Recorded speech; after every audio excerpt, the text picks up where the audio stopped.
Hey guys, tonight we slip into the shadows of ancient Egypt, right onto the deck of Cleopatra's barge. The air around you is thick with lotus and cinnamon, scents carried by the slow ripple of the Nile. Torches flicker, tossing golden light across bronze railings polished smooth by servants who have spent hours just so you could lean casually against them. You're not really supposed to be here, of course. You're sneaking along behind silk curtains as if you belong, but that's the fun part. And before you roll your eyes thinking, oh, another dusty history lesson, remember, this queen doesn't play nice. If you stick around, you'll find secrets stranger than Netflix thrillers and beauty hacks you would definitely swipe left on.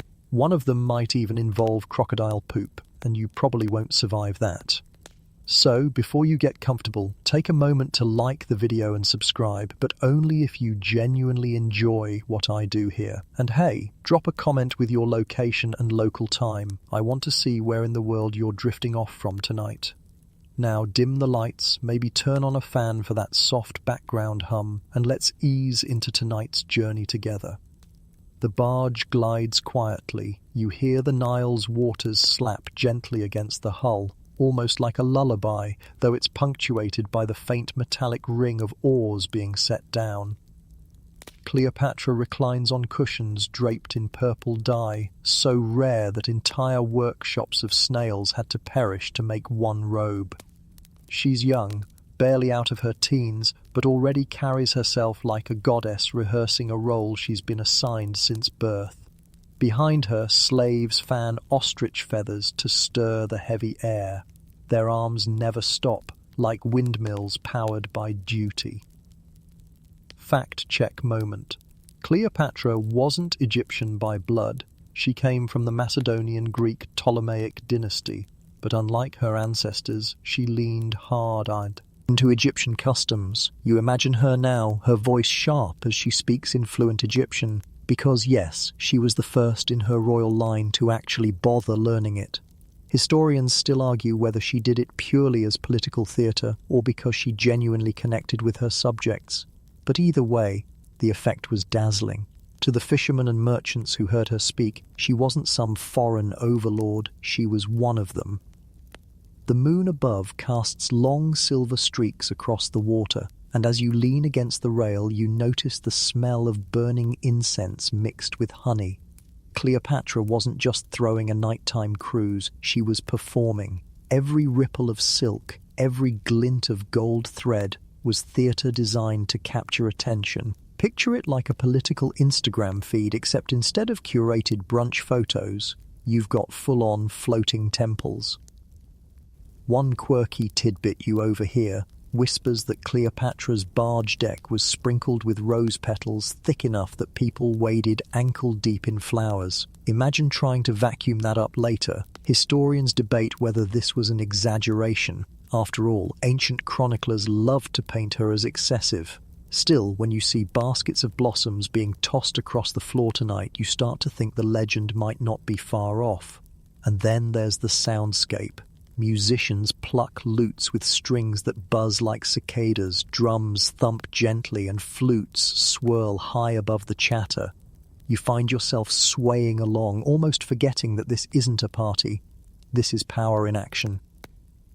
Cleopatra's gaze sweeps across her guests, fixing on each one just long enough to make them feel chosen, adored, and slightly afraid. You realize this isn't random charm, it's strategy sharpened to a blade's edge. She laughs, and the entire court leans forward as if the sound itself were treasure. You catch the look in her eyes, calculating but warm, like someone who has learned to weaponize kindness. Remember, she came to power in a nest of backstabbing siblings and Roman overlords waiting for her to fail. Every gesture here tonight is part of her survival plan. You shift your weight and the barge rocks ever so slightly. The Nile at night isn't entirely peaceful.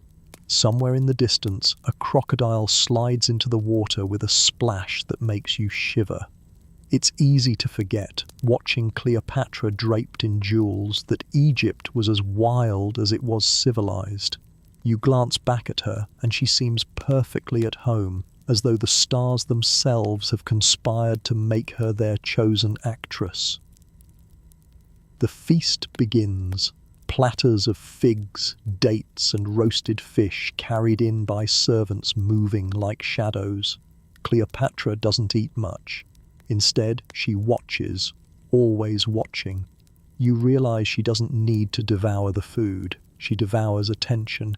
Every raised eyebrow, every playful tease, every pause is a hook pulling her audience deeper into her spell.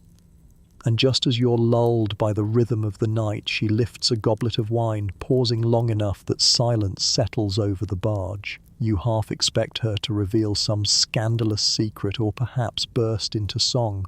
Instead, she smiles knowingly, like someone who already knows the ending of a story you're only beginning.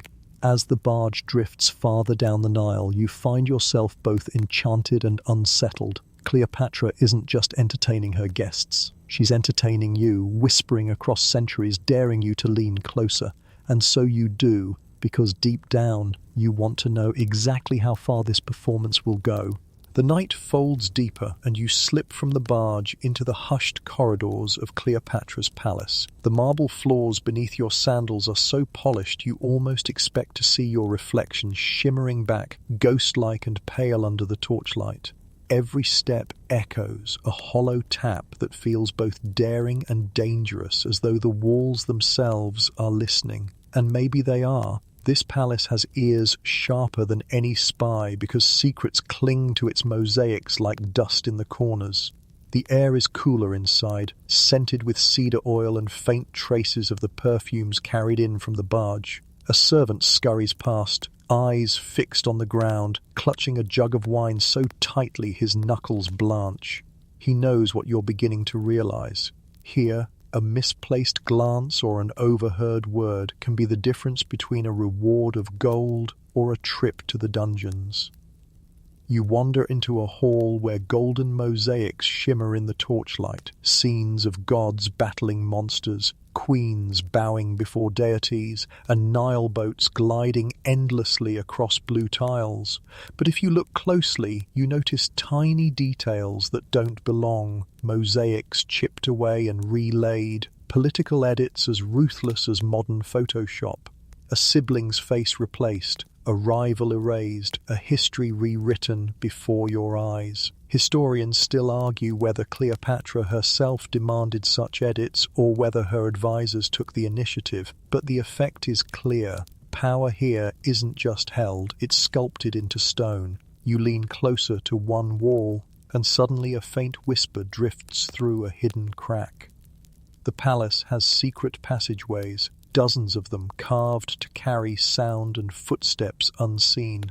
Courtiers use them like invisible threads, weaving plots that could unravel empires. A rumor trickles through. Someone has already begun questioning Cleopatra's legitimacy, whispering that a woman can't rule alone, that she needs a Roman protector. The voices fade, but the echo of their malice hangs in the air like smoke.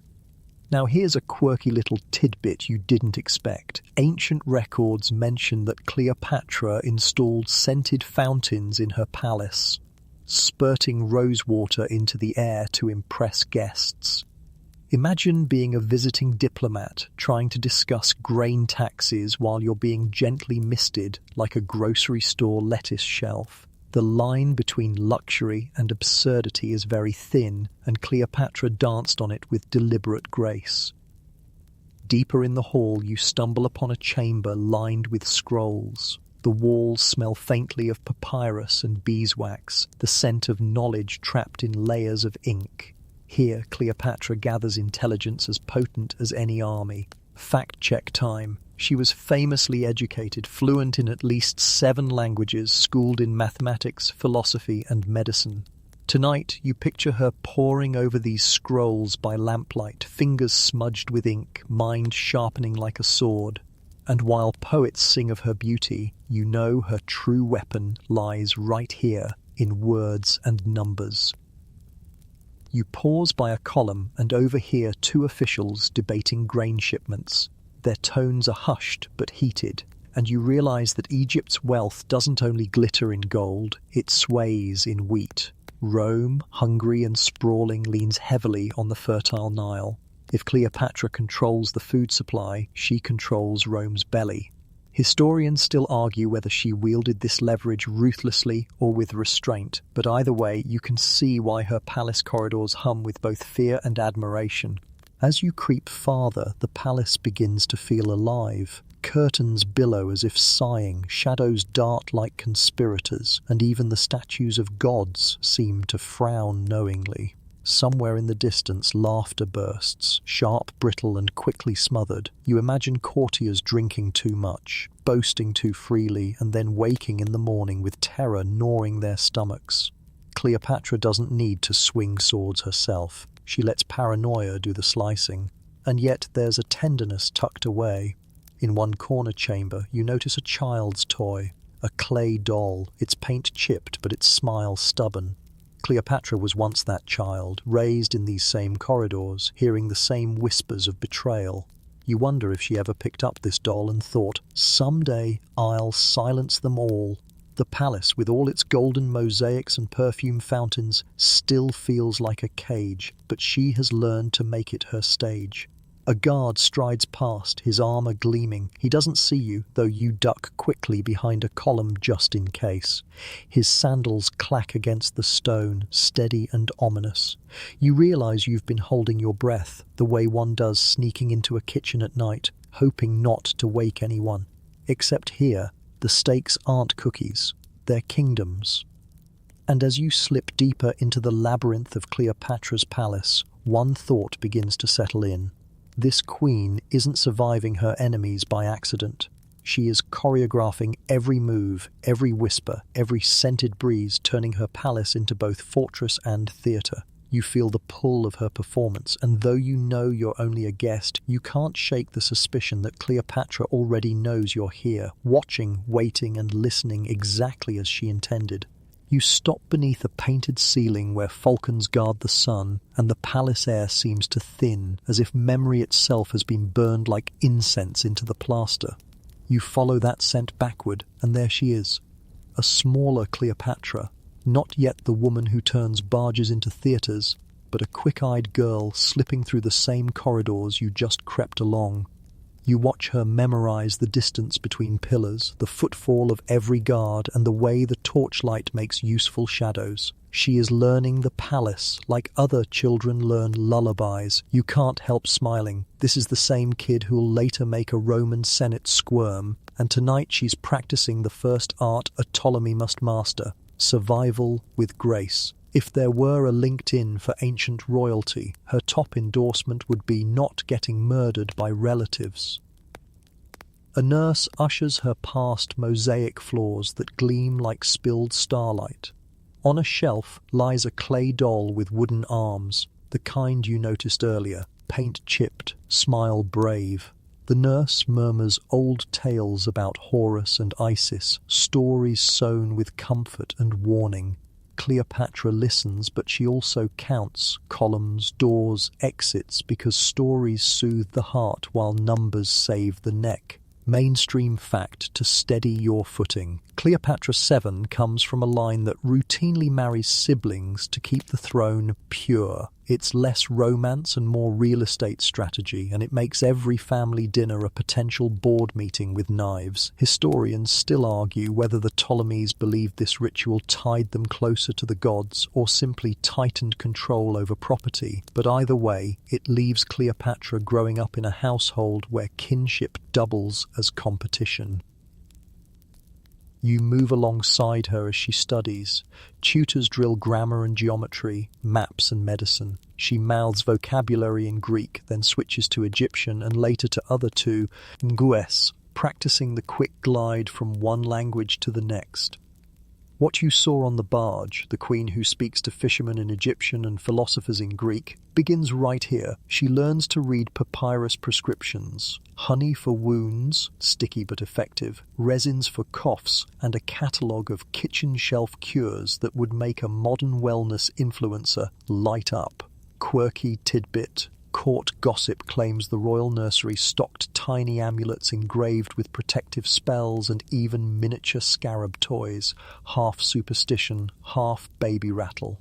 You picture Cleopatra shaking one, delighting at the click, while a priest nods gravely, convinced the charm fortifies her soul. Honestly, multitasking starts early. The crown arrives not with fanfare, but with weight. Her father, Ptolemy the XII, is the sort of monarch who dodges storms by ducking into Roman pockets, and when he dies, Cleopatra is thrust forward, teenage spine suddenly expected to hold up an entire kingdom. She is declared co-ruler with her younger brother Ptolemy the XIII, as tradition demands. You can feel the balance tip under your feet. Two names on the same throne, but only one scepter truly desired. Courtiers who smiled too widely yesterday now measure every word. Scribes ink documents where her name and her brother's coil around each other like wary snakes. Historians still argue whether the initial arrangement gave Cleopatra genuine authority or if it was ceremonial gloss while powerful guardians pulled strings. You don't need a footnote to sense it, though. The marble itself seems to brace for a tug of war. You trail her into an antechamber where the air tastes faintly of rosewater. One of those scented fountains you caught earlier continues its delicate misting. Cleopatra's hair is bound tight, her expression tighter. Advisors mention dowries, alliances, ships.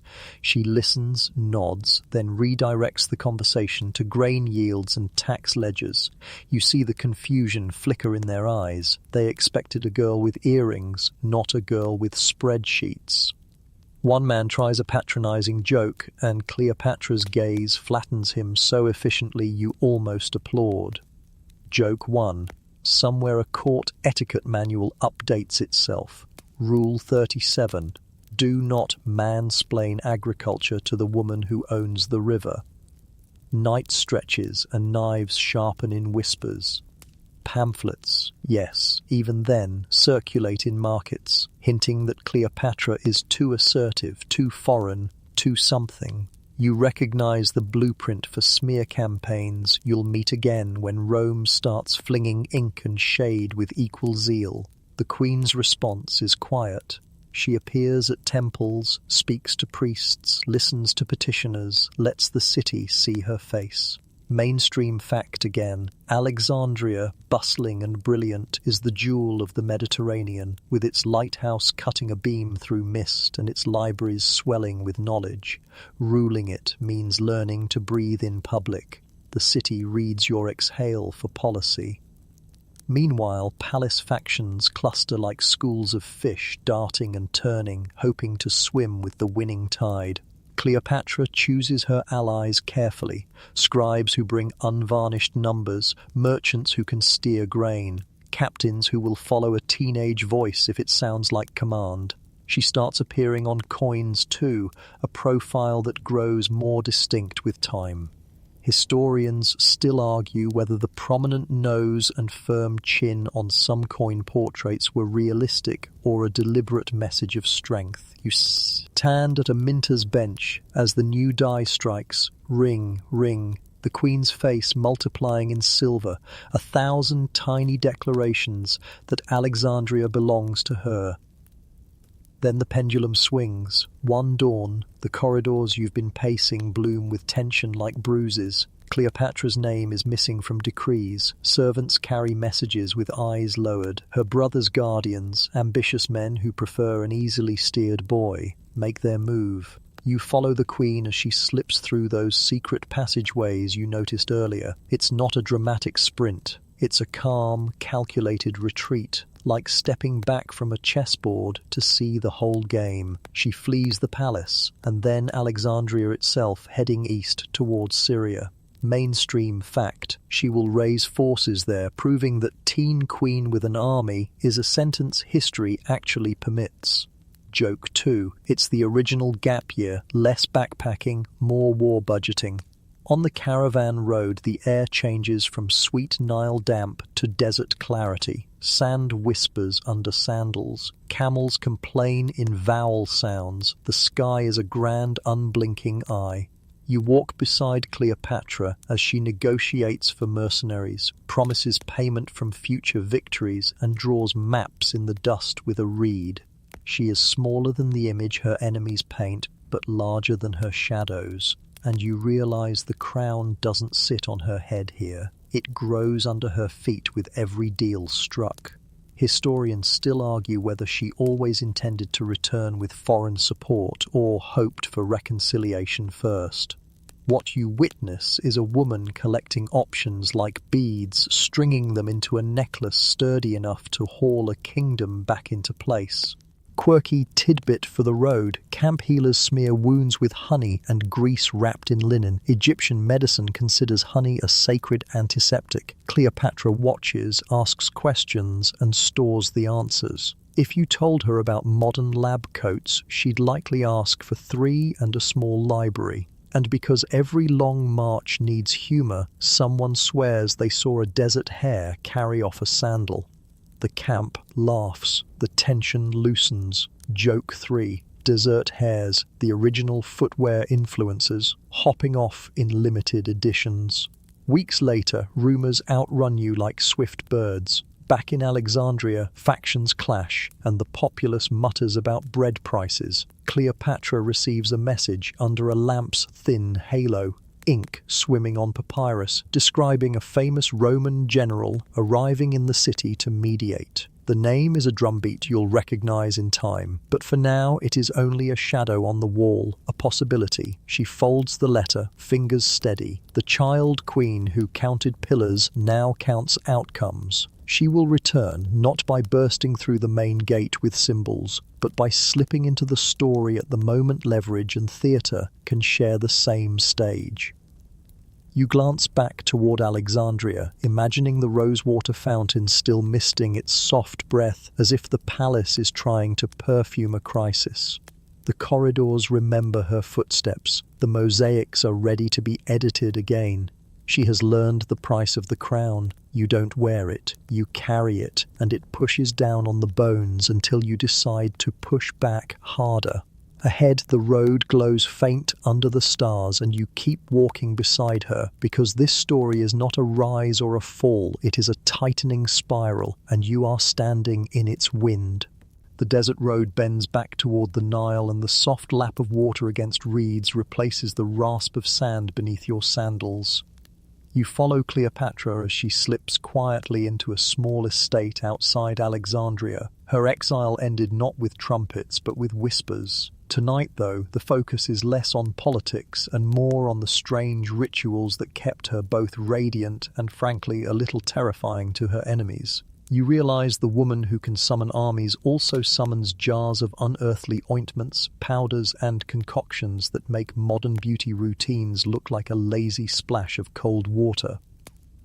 A servant lays out trays in her private chamber, alabaster jars filled with milky creams, polished bronze mirrors, and tools that look halfway between medicine and sorcery. Cleopatra leans forward, her face glowing in lamplight, and dips her fingers into a dark, pasty mixture. You lean closer, trying to catch the scent, and your nose twitches. It's earthy, pungent, almost sour. Then the rumor clicks. Crocodile dung. Yes, seriously. Ancient gossip claims she used crocodile dung mixed with sour milk as a skin treatment. Quirky tidbit alert. Some believed this bizarre combo could ward off wrinkles and preserve youthful skin. You'd probably call it a biohazard facial today, but Cleopatra wore her eccentricities like armor.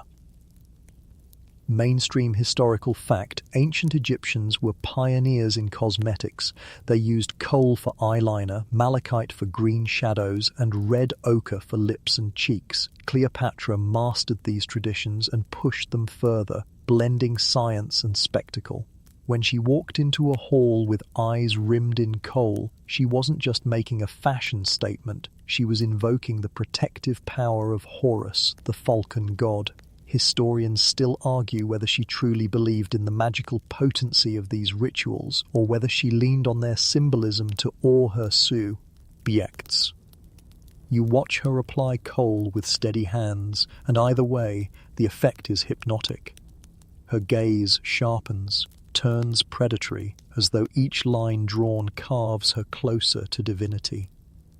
The room itself hums with layered scents, frankincense smouldering in a brass dish, rose water steaming gently in a clay bowl, and musk trailing from a dangling sachet. You catch yourself breathing deeper, almost drowsy, until you realize this haze isn't accidental. Cleopatra knew perfume could seduce, soothe, or disarm. Later, she'd weaponize these aromas on grand stages, but here, in private, they feel like practice, rehearsals for power. Imagine her experiments: too much cinnamon and guests cough, too much myrrh and they swoon like lovers. She calibrates each blend as carefully as a general arranges troops. Nearby, an attendant brings a mirror polished from bronze. Cleopatra studies her reflection, tilts her chin, and tests a smile. She isn't admiring beauty, she's rehearsing expressions. That sly tilt you saw on the barge, it was crafted here. She knows the difference between a smile that disarms and a smile that unnerves. She's already creating her legend, one facial expression at a time. Joke 1. If Instagram existed, she'd crash the servers daily, but only after carefully curating her "I just woke up like this" look, complete with an army of servants. Your eyes drift to a small jar of honey.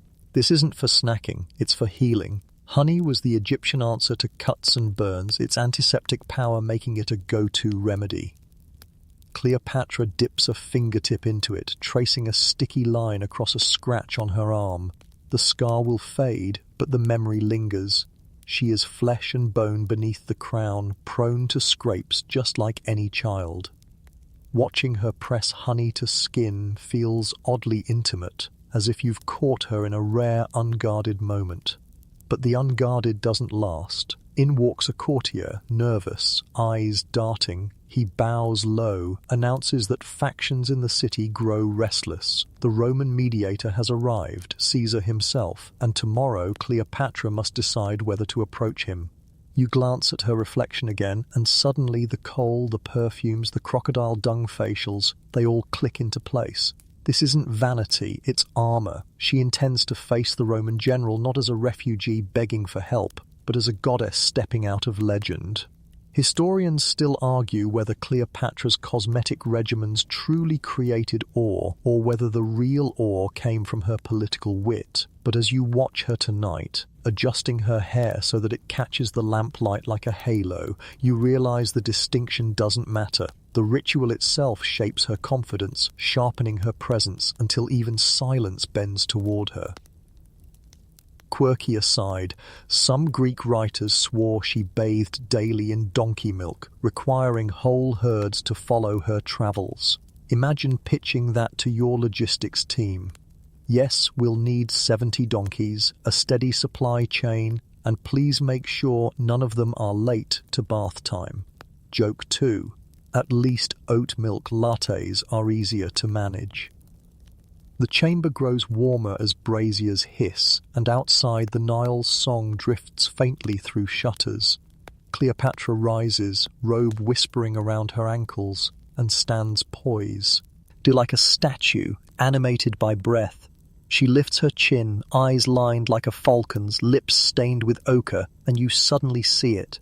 Not just a queen, but a performance, polished to perfection. Tomorrow, she will roll herself in a carpet, or perhaps a sack, depending on whose story you believe, and be unfurled at Caesar's feet. And when she does, she will already smell of roses, gleam like gold, and dazzle like a living spell. She turns, and for a fraction of a heartbeat, her gaze meets yours in the mirror. You flinch, certain she sees you, intruder from the future, and that sly, almost mischievous smile flickers across her lips. Joke 3. You suddenly feel like the crocodile dung jar. You weren't invited to this beauty regimen, but here you are, exposed. The torches gutter, shadows swell, and Cleopatra steps away from her reflection. The crown weighs heavy, but the mirror tells her the truth. She can carry it.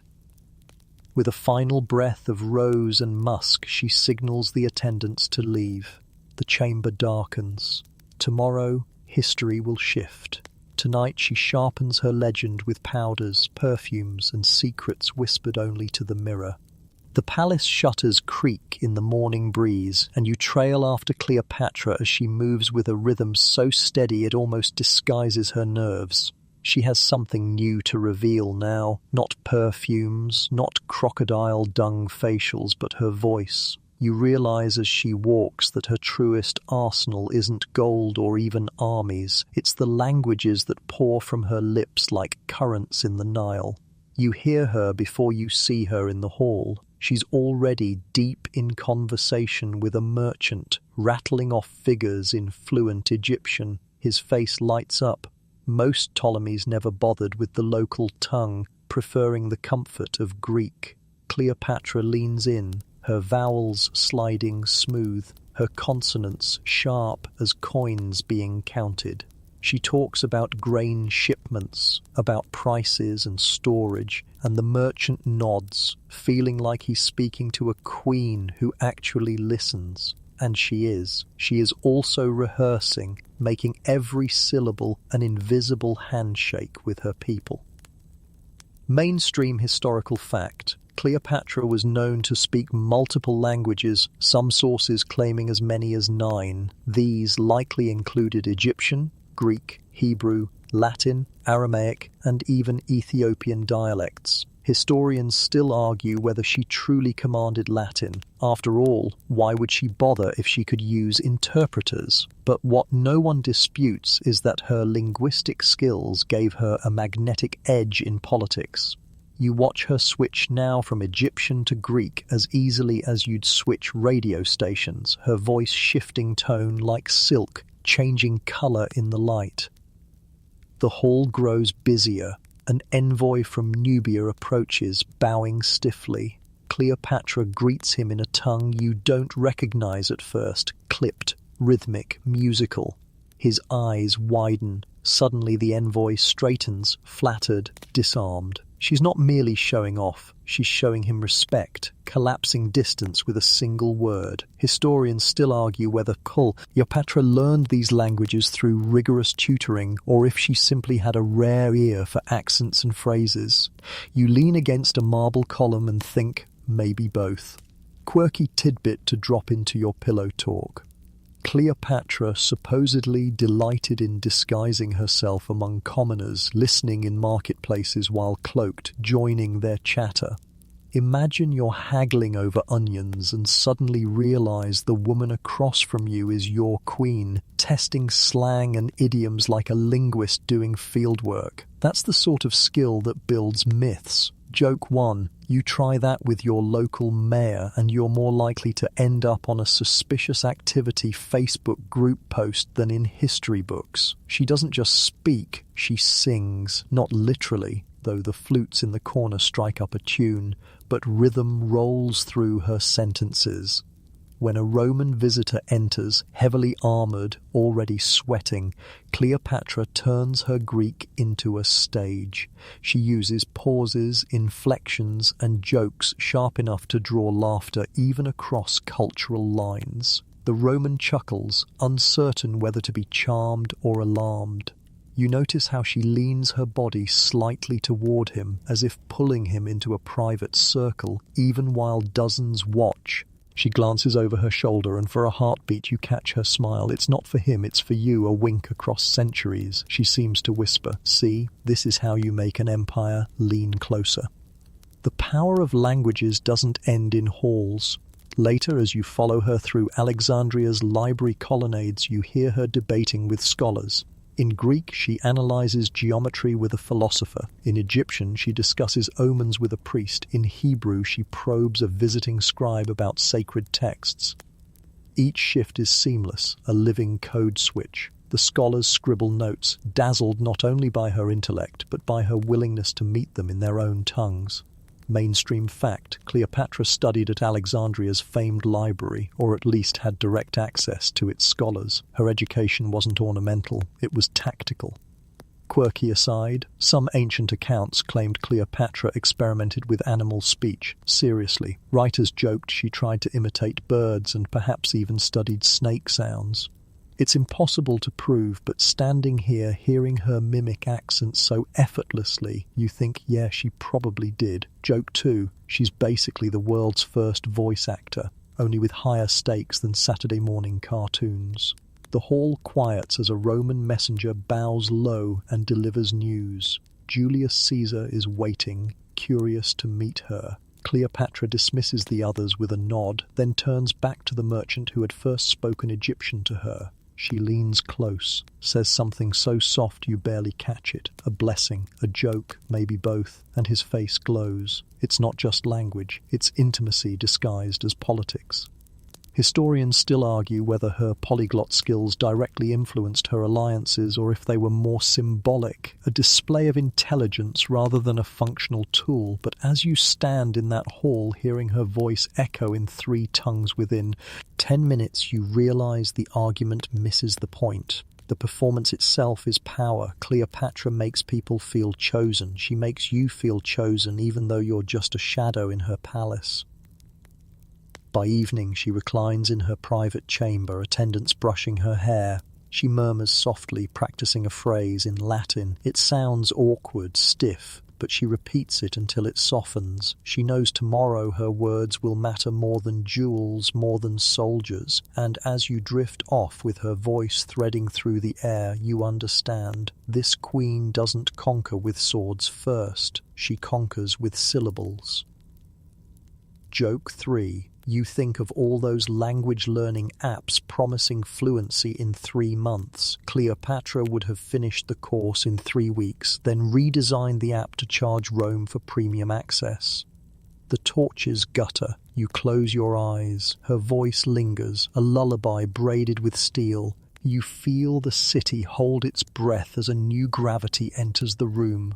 The Roman kind, heavy with victories and paperwork. Julius Caesar waits in Alexandria like a storm packed into a single man, late 40s, laurel fixed just so, eyes that track like a hawk's.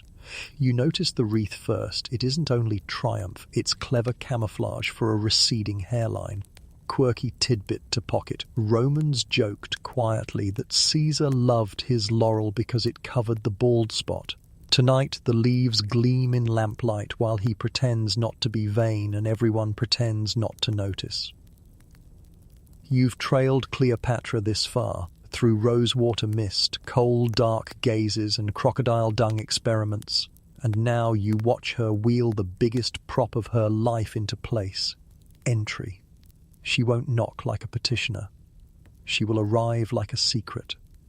Servants whisper, cords creak, and a rolled bundle of linen, the famous carpet, though some say bedding, slides onto Caesar's floor. The air hums, the bundle unfurls, and Cleopatra spills out of history's most dramatic carry-on, laughing softly at the audacity of her own plan. She rises in one silken motion, all perfume and poise, and the room changes temperature. Caesar does not blink. He has crossed Gaul and rivers and civil wars. He has not crossed this. For a heartbeat you sense the old soldier losing ground to theatre, her theatre, like a veteran realizing the battlefield suddenly smells of myrrh. She speaks first, in Greek, bright and warm, inviting him into a language he knows. Then, because you've watched her practice, she slides a few words of Latin across the space like a dare. Mainstream fact to anchor us. The year is 48 BCE and Caesar is in Alexandria chasing his rival Pompey, who has already been killed. Cleopatra needs a Roman arbiter to outmaneuver her brother's guardians. She chooses persuasion over petition, spectacle over supplication. tudies her the way he studies maps, attentive, strategic, a little amused. You catch how her coal-lined eyes don't hard stare, they listen. The same woman who learned to chat with onion sellers now plays to Rome's most dangerous listener. Historians still argue whether Cleopatra's appearance that night was purely political or deliberately romantic from the start. You can feel both currents in the room, grain and desire negotiating in low voices while the torches crackle. Caesar's camp tastes of leather and ink. Wax tablets lie ready. A scribe hovers like a shadow with ears. Cleopatra senses the scribe and tells a story, not a speech, a story of a queen cut from decrees, of a city that runs on bread, of a river that answers to the moon. She threads facts with music. You feel him lean forward a fraction, just enough to signal interest without surrender. He asks about taxes. She answers with numbers she can summon as fast as a merchant. He asks about ships. She points to captains who will sail at dawn. Each reply lands like a bead on a string, building a necklace you can't stop staring at. Your mind flashes to the barge, remember the ankle-deep rose petals rumour, and you realise she has simply moved the stage indoors. No scented sails tonight, but the air still carries her signature blend. Rose, cinnamon, a whisper of musk. You watch him breathe it, not fooled, but not immune. Joke 1. If this were a modern meeting, someone would open a window and start a PowerPoint. Cleopatra is the window and the PowerPoint running on perfume and geometry. A messenger bursts in with a tremble of bad news. Alexandrian factions snapping, her brother's partisans prowling the streets. Caesar's jaw tightens. He has seen cities break. He is not sentimental about them. Cleopatra steps half a pace closer, not touching, but aligning her presence with his horizon. She proposes a path, arbitration, a formal dinner, a public show of Roman neutrality that just happens to crown the queen who can keep Rome's granaries full. Historians still argue whether Caesar truly sought justice between siblings or simply saw in Cleopatra the more competent partner. The practical truth breezes past. Keep the grain moving, keep the taxes humming, keep the East anchored while Rome sorts itself out. You glance at his hands, soldiers' hands, ink under the nails, scars that don't ask for pity. He sets the wax tablet aside and asks a question that is not in any manual. Can you hold this city? She answers without blinking, with the right ally. Not a plea, a contract. Joke 2. Somewhere, a Roman legal clerk feels a chill. This is what it sounds like when a treaty learns to use eyeliner.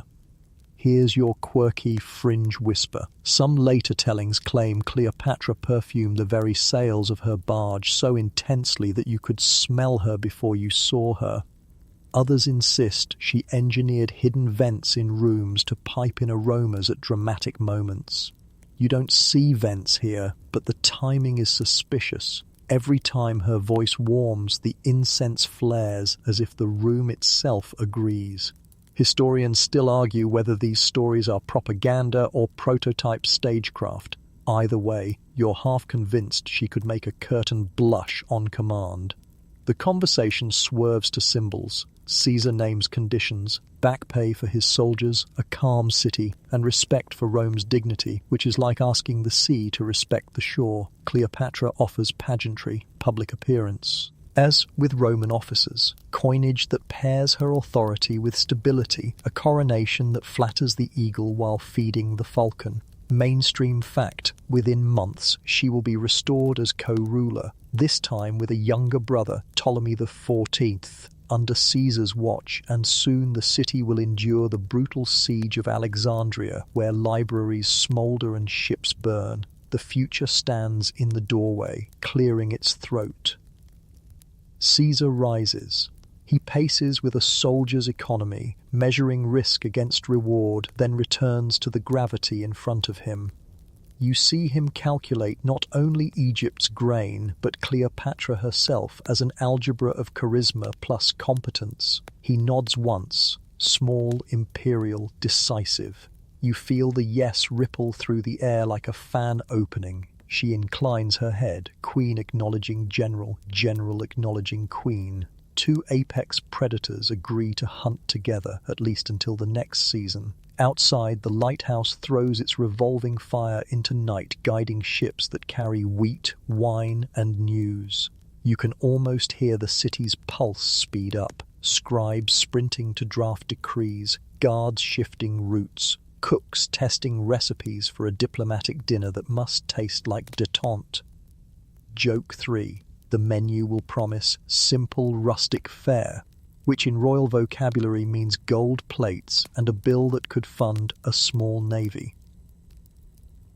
Before she leaves, Cleopatra steps close enough that her shadow folds into his. In a lower register now, she shares a detail about Nile flooding patterns, how the silt foretells the season, how the river can warn a wise ruler weeks before anyone else. It is a gift disguised as trivia, the kind of knowledge that keeps empires from starving. Caesar listens, and for a second the conqueror looks less like a hammer and more like a student. You recognize that look. It's the same one you wore when you first realized her beauty hacks were actually little plans.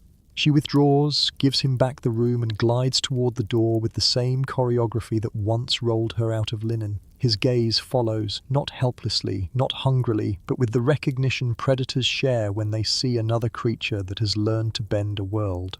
The laurel barely stirs, the scribe exhales. History, having taken notes, begins to sharpen its quill for the pages ahead.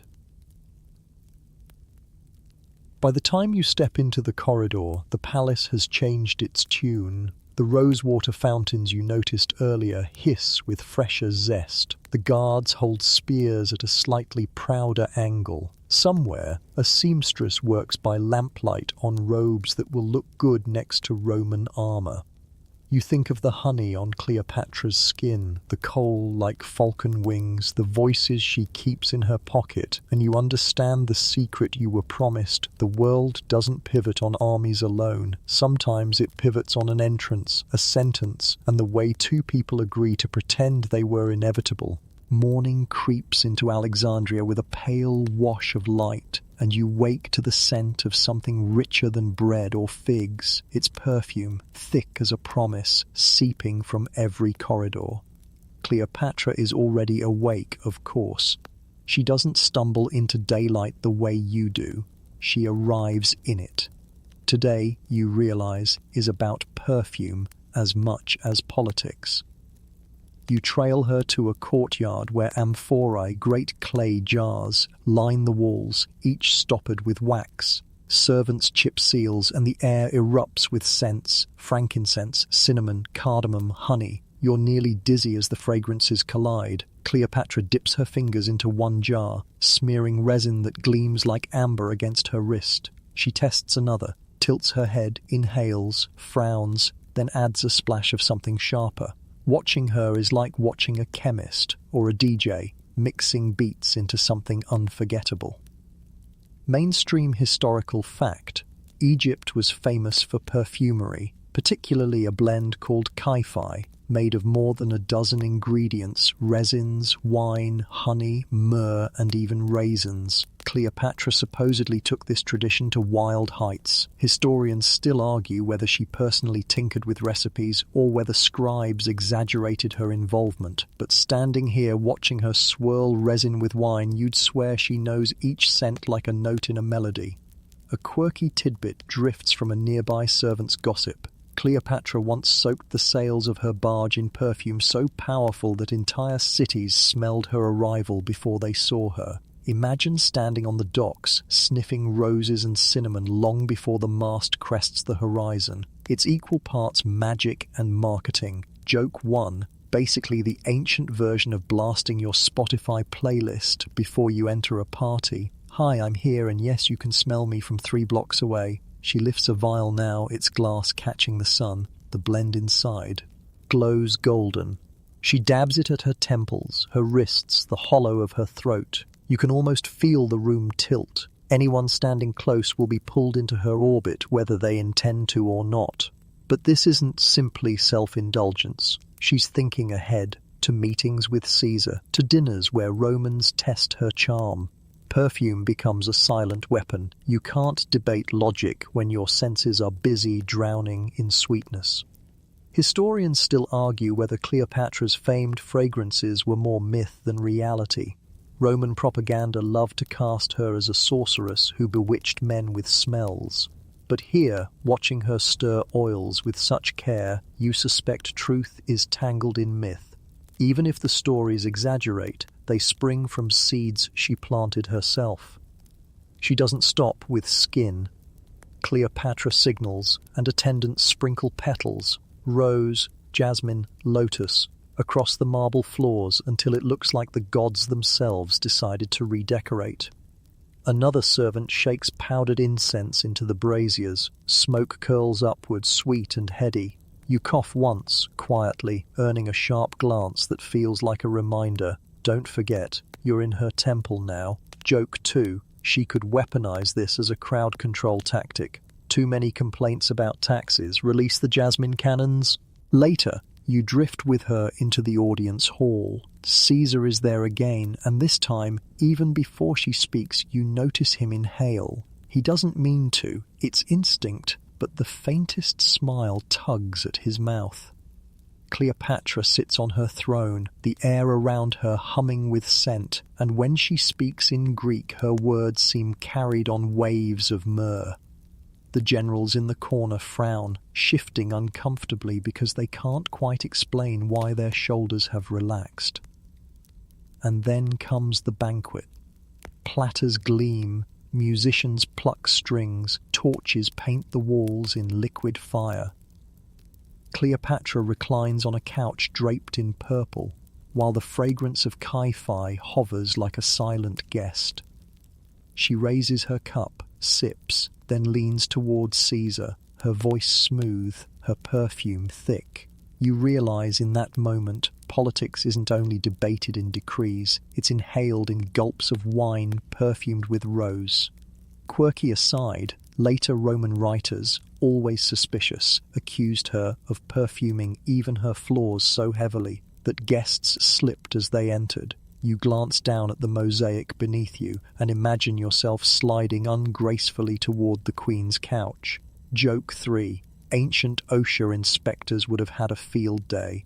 But beyond the jokes, you feel the strategy. Perfume becomes Cleopatra's aura, her invisible armor. She can't outnumber Rome's legions, but she can envelop them in something harder to resist. Each whiff whispers, Egypt is abundance, Egypt is seduction, Egypt is necessary. As the banquet swells, you catch Caesar's hand resting idly near his cup. He doesn't fidget like most generals, he doesn't need to, yet his eyes linger on Cleopatra longer than they should. You sense it. The fragrance has slipped into his bloodstream, not as poison, but as promise. The music slows, the torches gutter. You lean back, nearly drunk on perfume yourself, and understand another secret Cleopatra knew. Ever enters a room alone. She arrives with roses, cinnamon, and frankincense swirling like an army of invisible allies. And while soldiers argue over maps, she conquers through breath itself. Torchlight strobes across stone as you step into a quieter Alexandria, where the night trades drums and feasts for parchment and hiss. The city's pulse dims near the Motion, the sanctuary of the Muses, and you feel your own footfalls soften as if knowledge requests slippers. Here, the library's colonnades cradle scholars who argue in whispers that sound like wind through reeds. You trail Cleopatra along a shadowed peristyle, and the air changes from Chi-Fi sweetness to dry papyrus, ink, and a faint musk you can't place until a basket twitches. The lid lifts a finger's width. Something scaled slides beneath the weave. You glance at Cleopatra. She doesn't flinch. Of course she doesn't. Egypt keeps wisdom in jars and danger in baskets. The queen knows both by scent. A reed flute trills from a nearby courtyard. A man sways with a cloth bag, coaxing a hooded shape to rise and ripple like smoke turned solid. The snake's eyes are black beads reflecting fire. You feel that old shiver, the one that says, respect the riverbank. Mainstream fact to ground your heartbeat. Cleopatra patronizes scholars, physicians, and inventors. Alexandria is still the Mediterranean's brain, even after politics have splashed mud on its sandals. Physicians from the tradition of Herophilus and Erasistratus left deep grooves here. Anatomy, pulse studies, medicines catalogued like constellations. Tonight, Cleopatra folds herself into that lineage, not simply as queen on a tour, but as a manager who reads lab notes. She asks the charmer about venom the way you've heard her ask merchants about grain, direct, precise, almost clinically kind. He answers with the rhythm of a man who has rehearsed survival. Some bites burn, he says, some numb, some bring sleep before the end. A physician steps forward, robes brushed with the dust of 1,000 scroll shelves, and adds that snake venoms differ by species, by season, by where the fangs land. Cleopatra listens, then narrows to the question behind the question. Which death is merciful? The torches crackle, and even the charmer goes still. Historians still argue whether Cleopatra tested poisons on condemned prisoners to learn which killed swiftly. Some ancient writers insisted she did. Others called it slander sharpened by politics. What you witness now is not cruelty for sport, but a ruler's antiseptic mind-mapping terrors, the way she once mapped caravan roads in sand. Joke 1, whispered because librarians exist. This is the only book club where the reading list includes ASP care and maintenance, and yet everyone stays for the snacks. The physician unfurls a waxed tablet etched with trials. Hemlock, opium, wolfsbane, mixtures cut with wine or honey. Honey again. Remember the sticky golden antiseptic she traced across a scratch? Here it returns as a vehicle, a sweet chariot for bitter medicines. Cleopatra tilts the tablet to the torch, reading the neat rows of suffering translated into time. You hate the data, even as you admire its clarity. She asks whether venom sometimes spares the face its contortions. The physician admits that certain bites, the asp among them, can lull breath without twisting features, though nothing is guaranteed. The charmer nods, as if to say, snakes keep their own counsel. A scroll runner appears, bare feet, big eyes, ink-stained fingers, and leads your small group deeper under painted beams. Scribes here move like fish in a quiet reef, each station a coral head of stacked papyrus. Cleopatra pauses beside a treatise on perfumes attributed to a Cleopatra. Whether this Cleopatra or an older namesake is thick with debate, but the recipes sing familiar notes: myrrh, cardamom, resin, wine. She smiles, not surprised to find her legend mirrored in formulas. Historians still argue whether the cosmetic and medical texts under her name are authentic, or the ancient world's favourite trick: pin a famous label on sturdy advice to make it sell. It feels like browsing a shelf of bestsellers and wondering which celebrity wrote their own book. Quirky tidbit flickers from a scribe's gossip. In temple workshops, priest-physicians keep baskets of healing serpents, believing that a brush of scales can confer protection from fevers. You watch a child stretch a cautious hand as a harmless snake slides past, cool as wet ribbon. The mother breathes out when nothing terrible happens, then drops a coin at the shrine, insurance premium paid in bronze. You file it next to the donkey milk baths and the crocodile dung masks on your mental shelf labelled ancient self-care that would break modern comment sections. A librarian, stern, kind, the eternal combination, guides Cleopatra into a small chamber where a bronze scale and a mortar wait beside a neatly labelled tray.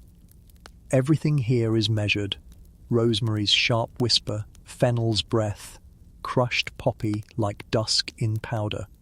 The queen rolls a marble pestle over seeds until scent leaps free and the room smells like a garden telling its secrets. You remember the banquet where perfume argued before words. You remember the honey dressing wounds. You see now how Egypt stacks wisdom like bricks, aroma on antidote on prayer, because see, in a world of floods and pharaohs, redundancy keeps people alive. Joke 2. The librarian clears his throat in that pan-species librarian dialect that means, revered sovereign or not, please don't get opium dust on the catalogue. You manage not to laugh. Barely. Cleopatra asks the physician to explain dose. He holds up 2 fingers, enough to calm, 3, enough to drift, 4, enough to forget how to rise again. He talks of poppy sap boiled in wine, of mandrake shaved into sleep, of the thin line where medicine becomes mercy. She listens without blinking, and you realize you've seen this face before. The same calculation flickered when she priced grain for Rome, when she weighed the scent of cinnamon against the cough of guests. Some rulers swing swords. She tabulates thresholds. A scholar challenges the charmer with a dry smile. If snakes are teachers, what is the lesson? The charmer answers with a shrug and a flute trill. Respect. The scholar, being a scholar, insists the lesson is taxonomy and antidotes. The physician, being practical, says the lesson is speed. Cleopatra, being Cleopatra, threads them together, learn the names, carry the cure, and move before fear hardens. Historians still argue whether her eventual death came by asp, by concocted poison, or by a hidden needle dipped in venom. Listening to her now, you sense she's less interested in the theatrics of how than in the control of when. She sets down the pestle and asks for a star chart. An assistant unrolls the sky onto the table, little punctures of light mapped in ink. You blink. Snakes to stars, a dizzy hop. But to Cleopatra it's the same conversation, cycles, warnings, patterns that keep rulers from surprise. She traces the curve of serpents with one finger, then the river of the Milky Way with another, a silent echo of the Nile's silver stroke outside. For a breath, scholarship hums in perfect harmony, astronomy, pharmacology, folklore, politics. It feels oddly like comfort. Quirky aside, a junior scribe confesses he once tried to charm a lizard with the charmer's flute and succeeded only in charming his neighbour's goat, which chewed a month's notes. The room breaks into smiles. Joke 3, the goat, we are told, is now a peer reviewer. Nothing makes it through without bite marks. Before leaving, Cleopatra commissions copies, 1 scroll of antidotes for the palace infirmary, 1 of perfumes for the temple stores, and 1 of agricultural remedies because bread still rules the belly of empire. This is the queen you keep discovering behind the coal and gold, the administrator of minutiae, the archivist with a crown. She thanks the librarian with a nod that treats him like a captain, and he bows as if saluted. Small hierarchies tilt. A kingdom steadies by inches. On the way out you pass the charmer again. He lets the asp slide into a woven basket, secure as a closed book. You think of endings, those rumours and tragedies and whispered methods, and your chest tightens. But Cleopatra's stride is light, not grim. She has not come hunting death. She has come to index it, to shelve it carefully against the wall so that life has space to practice. When she reaches the colonnade, the night air tastes clean again, papyrus dust traded back for jasmine, risk traded for readiness. You glance at her profile, coin, strong in the torchlight, and remember the crocodile dung sunscreen, the rosewater fountains, the honey on skin.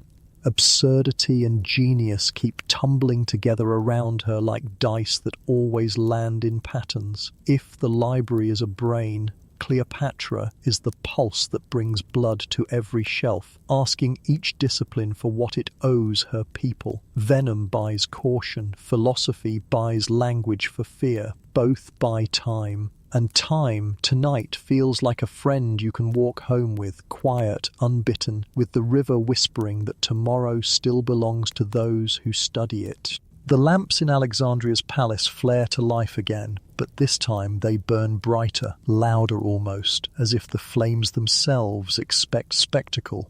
You trail Cleopatra into a hall where the ceiling soars high enough to swallow echoes, and couches draped in purple silk sprawl beneath golden chandeliers.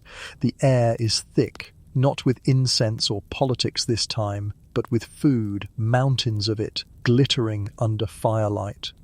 Tonight, the Queen decides to shock her guests with a performance so audacious that it will ripple through centuries. The Feast of Legends. Platters roll in one after another. Roasted ducks lacquered in honey, eels coiled like sculptures, figs spilling out of baskets, and pyramids of pomegranates. Amphorae of wine tilt, spilling garnet liquid into silver cups. You hear laughter already rising like steam. Banquets in Egypt aren't simply meals. They're rehearsed plays where guests become both audience and characters. Cleopatra reclines on cushions at the center, poised like a starlet in a premiere. She knows she doesn't need to outfeed Rome, she needs to outdazzle it. Mainstream fact, Pliny the Elder tells the famous story that Cleopatra once dissolved a pearl in vinegar to win a wager with Mark Antony, proving she could throw the most expensive banquet in history. Historians still argue whether the tale is true or embroidered satire, but you see her tonight swirling a goblet of wine, eyes glinting, preparing to test the boundaries between wealth and theatre. Servants carry in 2 pearls the size of grapes, glistening under lamplight. The crowd murmurs. Pearls aren't just jewelry here, they're treasures dragged up from the Persian Gulf, worth kingdoms. Cleopatra holds one aloft, smiles at Caesar, and with deliberate slowness drops it into her goblet. Vinegar hisses against the nacre, a soft fizz. She swirls, lets the liquid gnaw at the jewel, and then, in a move so theatrical you almost applaud, she lifts the cup and drinks. The room freezes. Historians still argue whether vinegar alone could dissolve a pearl quickly enough to drink, but chemistry aside, her performance burns itself into memory. Joke 1. Somewhere, a Roman accountant faints, realizing the drink just cost more than his entire salary plus dental. The second pearl remains, untouched, like a challenge dangling in silence. Caesar raises an eyebrow, but whether it's approval, amusement, or a silent plea for fiscal restraint, you can't quite tell. Cleopatra smiles slyly, gestures for the pearl to be stored away, an encore saved for another day. The hall exhales, laughter and chatter flooding back, but the tension lingers like spice on the tongue. You lean closer, inhaling the scents swirling around. Cinnamon-roasted meats, honey dripping from figs, the faint tang of vinegar still ghosting Cleopatra's cup. The perfumes she wore earlier have now mingled with the feast, creating an invisible tapestry where body and banquet blur. Quirky tidbit? Archaeological finds suggest banquets often included not just food but gimmicks, like hidden fountains of wine or mechanical animals parading across tables. You half expect a bronze peacock to strut past with grapes dangling from its beak. As the courses roll on, musicians tune lyres, flutes trill high above conversation, and dancers whirl with scarves that flicker like flames. Cleopatra claps once, and suddenly the performers vanish. Silence takes their place. Then a curtain falls back to reveal a small troop of philosophers ready to debate under torchlight. You smirk. This is peak Cleopatra, turning dinner into a salon, feeding her guests with roasted lamb one moment and Platonic riddles the next. Historians still argue whether she staged debates at feasts or whether this was a Roman caricature, but watching her tonight, it fits. She leans towards Caesar, translating a witty exchange between 2 scholars. One insists wealth is virtue, the other argues it's a trap. Caesar chuckles, his laurel crown catching firelight. Cleopatra doesn't laugh. Not yet. She watches him laugh first, then echoes it, her timing a perfect mirror. This is her real theatre. Not the pearl, but the echo, the ability to make her guest feel like they're leading when she has choreographed the scene. You glance at the platters again. Some guests gorge, cheeks shiny with fat. while others nibble nervously, unsure whether to eat or to watch. Cleopatra? She barely touches a fig. The feast isn't about feeding her. It's about feeding her legend. Joke 2. If Instagram existed, the pearl dissolving clip would already be trending as #Cleopatra Challenge, complete with teens dropping Tic Tacs into soda. Later, as the wine thickens, voices and laughter grows raucous, you catch a quieter moment. Cleopatra beckons a servant with a scroll. It's a tally of expenses, grain, ships, jewels, all the bones behind the feast's glitter. She scans it, nods, then tucks it away. Even amid the theatre, she tracks the math. This queen dazzles, but never loses count. Quirky aside, some Alexandrian gossip claims she once bet she could host a banquet costing 10 million sesterces, a sum so absurd it might as well be the GDP of a small province. Whether or not that's true, you sense the point wasn't the number. It was the audacity, the ability to stretch wealth into a story that would outlive her. The night wanes. Torches spit, shadows stretch long. Cleopatra rises, pearl wager already sliding into myth. Guests stagger away dazzled, full not only of figs and duck, but of awe. You realize something vital. The pearl wasn't wasted, it was invested. Cleopatra turned mineral into memory, hard wealth into soft power. Historians still argue whether it was excess or genius.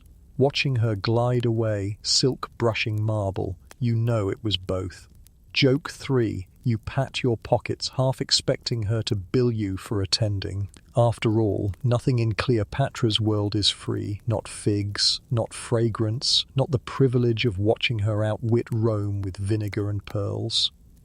The hall dims as servants snuff torches. The scent of roasted honey lingers, heavy and sweet, wrapping you like a blanket.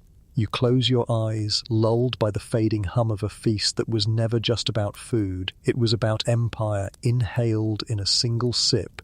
The palace grows hushed after the banquet, but the city itself never really sleeps. You follow Cleopatra into the deeper veins of Alexandria, where the Nile's fingers weave through the streets and shadows carry secrets like smuggled wine. The air tastes of papyrus smoke and salted fish. Lanterns bob on little reed boats drifting close to shore. You're not here for leisure. You're here for whispers, because an empire doesn't survive on feasts and perfumes alone. It survives on the careful trade of information. Cleopatra's sandals barely scuff the stone as she enters a narrow courtyard, a place plain enough to be invisible. A merchant greets her, bowing low, and then pulls back a worn curtain. Behind it you see men and women hunched in the half-dark, murmuring, exchanging scrolls, scratching coded notes. It looks like a library that's learned how to lie. These are her spies, the ones who ferry secrets up and down the Nile, through the delta, and out across the sea.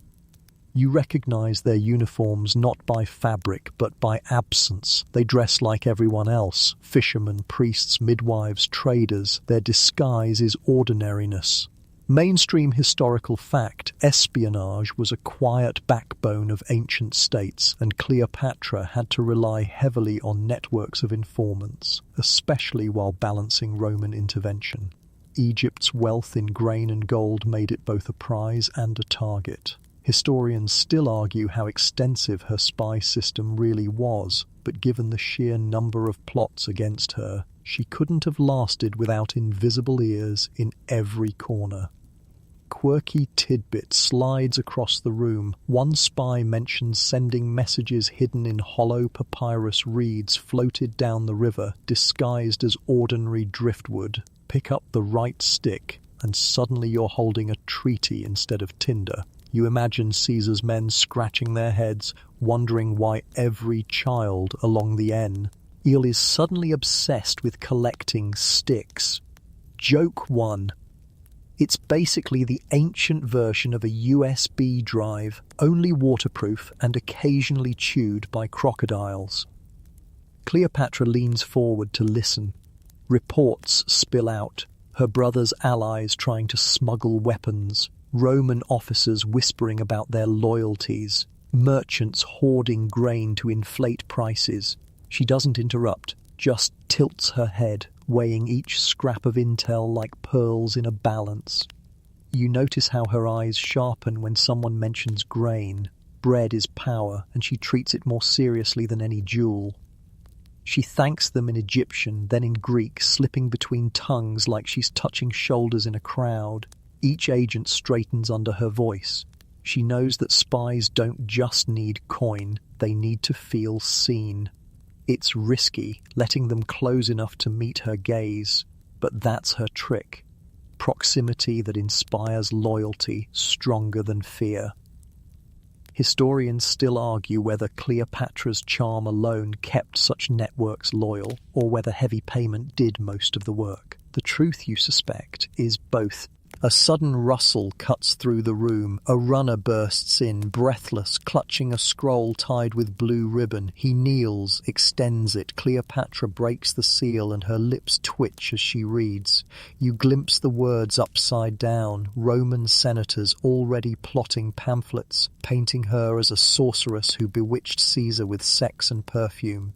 You exhale. Propaganda moves faster than barges. Cleopatra folds the scroll carefully, as if tucking away a wasp before it can sting. Joke 2. If Twitter existed, she'd already be trending as #witch queen, complete with snake emojis and grainy mosaic memes. She dismisses the group, but not before handing each spy a small token, rings carved with falcons, coins stamped with her profile, scraps of linen perfumed with lotus. Tiny symbolic gifts, anchors that remind them of who they serve. Then she glides back through the alleys and you slip behind her, senses buzzing.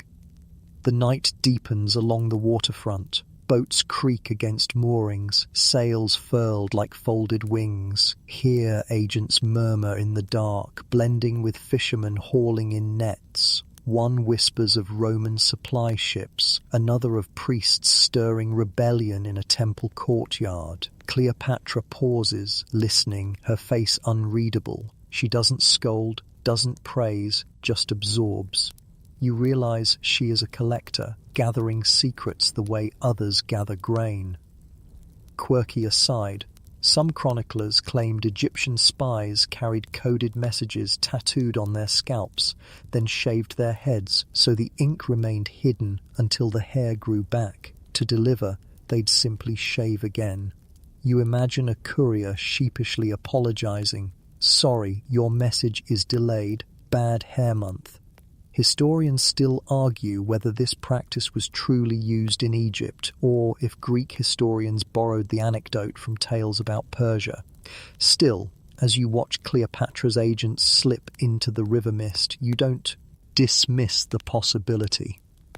You climb aboard a small papyrus skiff with her, pushed silently away from the docks. The Nile breathes around you, frogs croaking in reeds, oars dipping with practiced quiet. Cleopatra doesn't speak. She lets the silence weigh, a queen among shadows. You sense her mind still ticking, aligning gossip with maps, weaving rumors into forecasts. She isn't simply hearing reports, she's scripting the next act, anticipating enemies before they even sharpen their knives. The boat glides past a torchlight flicker where another agent waits. He passes a sealed jar across the water, heavy with grain. Cleopatra accepts it, cracks the lid, and inside, between kernels, lies another scroll.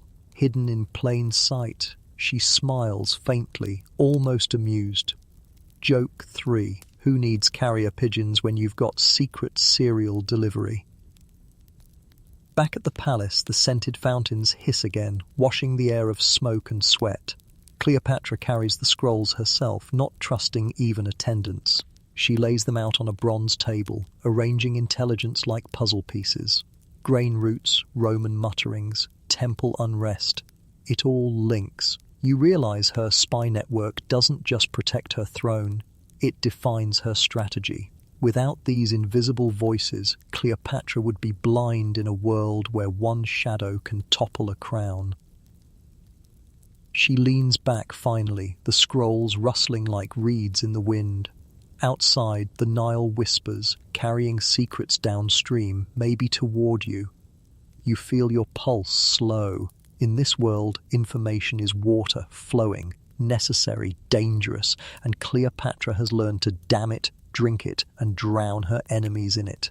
The dawn spills over Alexandria like liquid gold, and you walk with Cleopatra into a courtyard where sunlight slants against painted columns. Priests in white linen bow low, and incense snakes upward into the morning air. Today, she is not just queen, she is goddess. You feel the shift as her attendants drape her in shimmering robes patterned with lotus and falcon feathers, symbols that blur her flesh with divinity. The transformation is smooth, deliberate, rehearsed, part politics, part faith, part theatre. Mainstream historical fact: Cleopatra often associated herself with Isis, the Egyptian mother goddess of magic and protection. Through ritual, clothing, and public ceremony, she presented herself not merely as a monarch but as a living embodiment of the divine feminine. Historians still argue whether she genuinely believed herself to be Isis reborn, or whether the identity was cultivated entirely as propaganda. Watching her now, incense curling around her silhouette, you suspect it's both. Belief and strategy braided so tightly they can't be separated. The priests chant hymns, low and resonant, while attendants crown her not with gold alone, but with the sun disk and cow horns of Isis. She lifts her chin, and for a moment her human face disappears in the glare of polished gold. Citizens gather beyond the courtyard gates, craning for a glimpse. Mothers clutch children, fishermen wipe salt from their brows, and when Cleopatra raises her hand, the crowd ripples with reverence. It doesn't matter if they see woman or goddess, they see something larger than themselves. Quirky tidbit: ancient sources suggest that Cleopatra sometimes staged her appearances as full divine reenactments. On festival days, she rode through Alexandria dressed as Isis, her barge covered in gilded sails, attendants costumed as priests. Imagine seeing your ruler float past, half queen, half deity, shimmering under the Mediterranean sun. It's cosplay, but with grain taxes and armies on the line. Joke 1. Somewhere a theatre kid would kill for her prop budget. The chanting swells. A white bull sacred to Apis is led forward, its horns gilded, its body perfumed with oils. Priests circle it, sprinkling barley, while Cleopatra extends a hand. She whispers something, a prayer, a command, maybe both. Historians still argue whether she personally led such rituals or merely appeared for symbolic moments. You watch her now, stroking the bull's head as if it's an ally, and the crowd exhales like they've just been granted another year of Nile floods. Inside the temple, torchlight flickers across reliefs of Isis nursing Horus. Cleopatra lingers at the altar, her fingers brushing carved stone. She seems to murmur to the goddess, but you can't tell if she's speaking as a priestess or to herself. You wonder if she's bargaining, promising devotion in exchange for victory, offering incense for protection, maybe confessing the weight of being both mortal and divine in the eyes of her people. A scholar nearby mutters about the blending of cultures: Greek blood, Egyptian symbols, Roman politics. Historians still argue whether Cleopatra's identification with Isis was an authentic religious syncretism or a clever political invention to unify her mixed subjects. She glances at the scholar, half smiling, as if she hears the centuries debating her, and lets the question hang unanswered. Quirky aside, temple scribes whispered that even her cosmetics carried ritual weight. Kohl eyeliner was believed not just to beautify but to protect eyes from disease and evil spirits. So every morning routine doubled as a magical act. Imagine brushing your teeth and calling it a ward against curses. Joke 2. No cavities, no hexes. Thanks, toothpaste gods. The ceremony continues with hymns so rhythmic they could lull you to sleep if not for the pounding drums that shake your chest. Cleopatra lifts a sistrum, an instrument of rattling bronze rods, and shakes it once, its metallic jingle cutting through the air. The crowd gasps. That sound is reserved for goddesses and their attendants. For a moment, it's not performance, it's power vibrating in your bones. She turns slowly, gaze sweeping across her people, and you notice something subtle. This isn't seduction, not like with Caesar or in feasts. This is reassurance. To the fisherman, she is fertility of the Nile. To the mother, she is protection for her child. To the priest, she is ritual fulfilled. Cleopatra wears many faces, but here she wears them all at once. As the bull is led away and the hymns taper, she returns through the palace corridors. The costume of Isis trails behind her, heavy with golden symbolism. She slips into her private chamber, attendants unfastening the sun disk, peeling away layers until she is simply a woman again. Yet the aura lingers. Even stripped of regalia, she walks differently, as though the goddess hasn't quite let go. Joke 3. You imagine trying to explain this to a Roman senator. No, she's not just ruling, she's moonlighting as a goddess. And yes, people believe it, so good luck competing with that. By nightfall, the city hums with talk. Fishermen swear the Nile gleamed brighter under her blessing. Merchants claim sales doubled after her procession. Skeptics mutter it was Al. All show. You, though, know better. You saw the moment when incense, chanting and gaze fused into something more than theatre. Whether Isis lent her power or Cleopatra invented it doesn't matter. The effect is the same. She has woven herself into the fabric of eternity, half queen, half goddess, fully unforgettable. The wind off the harbour smells of salt and pine tar. And tonight you find yourself on a different kind of stage. Not marble halls, not incense-thick temples, but the rolling decks of Cleopatra's navy. The ships gleam under the moon, their prows carved into rams of bronze, their sails furled tight, their hulls painted with eyes meant to watch the sea. Cleopatra walks among them as though strolling through her wardrobe, each vessel an outfit she might wear to war or diplomacy. You realize her perfume tricks and goddess robes are powerful, yes, but without these ships, without control of the water, the queen is naked. Mainstream historical fact: Cleopatra commanded a fleet that would later sail against Octavian at the famous Battle of Actium. Egyptian warships were long, sleek, and powered by rows of oarsmen with bronze rams to smash into enemy hulls. Some even carried catapults that could launch stones or flaming projectiles. Historians still argue how directly Cleopatra herself commanded tactics, whether she sat as figurehead or genuine strategist. But the fleet's existence was the spine of her military strength. You climb aboard a trireme where oarsmen sit shoulder to shoulder, their bodies glistening under torchlight. A captain greets Cleopatra with a bow, then demonstrates a drill. A whistle shrieks, oars dip in unison, and the ship lunges forward like a predator. The motion almost throws you off balance. You grab a rail slick with sea spray and hang on, heart pounding. Cleopatra? She's steady as marble, watching the rhythm, nodding. You can tell she's calculating the tempo not as a spectator but as a conductor.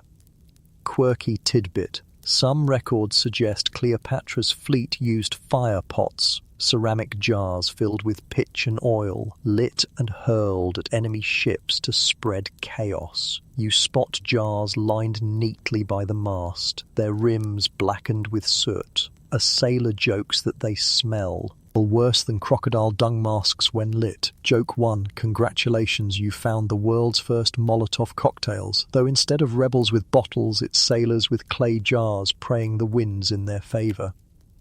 Above you, sails ripple like silver under the moon. Cleopatra reaches up, trailing her fingers along a rope, then points to a design stitched into the cloth. Isis's wings stretching wide. You realize even her navy sails double as propaganda. Each gust of wind is a reminder that the gods favor Egypt. Oars creak, the ship glides, and you feel her legend unfurl with every flap of canvas. Historians still argue whether Cleopatra's naval forces were as formidable as the Romans claimed, or whether propaganda inflated their menace to make Rome's victories look more glorious. Standing here, though, with catapults loaded and sailors sharpening blades, you'd think twice before dismissing them. The sea is an empire of its own, and Cleopatra intends to reign there too. The captain shows her a new innovation: bronze hooks on chains designed to snag enemy ships and drag them close for boarding. He demonstrates by tossing one at a smaller boat nearby, yanking it toward the trireme with startling speed. Cleopatra smiles faintly, then raises an eyebrow, asking how many men it takes to wield it. He answers quickly, 8. She makes a note, always calculating manpower as currency. Quirky aside, Egyptian sailors carried charms carved from shells or bone, meant to keep storms away. One young oarsman shows you his, a tiny fish tied to his wrist with string. He swears it once wriggled back to life during a squall, saving the whole crew. Joke 2, basically the ancient version of lucky socks, except smellier and with higher stakes. The night grows louder as more ships slip from the harbour, their oars slapping in unison, echoes rolling across the water like a drumbeat. Cleopatra stands at the prow of her flagship, hair whipping in the wind, cloak snapping like a banner. For a moment you see her not as queen or goddess, but as admiral, a figure carved from determination and salt spray. The oarsmen chant to keep rhythm, their voices rising in a chorus that makes the very sea seem to bow. She lifts a torch, signals the firepots. A sailor hurls one into the dark, and the horizon blooms with a brief, violent flare. The reflection dances across her face, half lit, half shadow, like destiny itself flickering uncertainly. You remember the banquet pearl dissolving in vinegar, the incense in temples, the perfume on her barge, and now fire joins her arsenal. She doesn't just wield scent and silk, she wields smoke and flame. Historians still argue whether Cleopatra's fleet ever truly scared Rome or if her enemies laughed at her Egyptian toys. But as you stand on her deck, the river stretching black and infinite, you know fear is part illusion anyway. She doesn't need her fleet to be invincible. She needs it to look invincible until the moment it matters. The exercise ends. Sailors stow weapons, catapults creak back into rest, oars lift, dripping from the water. Cleopatra descends into a smaller boat to return to shore, and you follow, drenched with spray, heart racing. She hasn't fought a battle tonight, but she's staged one, and like every performance she directs, it lingers. Joke 3. As your feet touch the docks again, you swear the ground rocks under you, and you wonder if Cleopatra planned that too, a ruler so thorough she makes the earth itself feel seasick.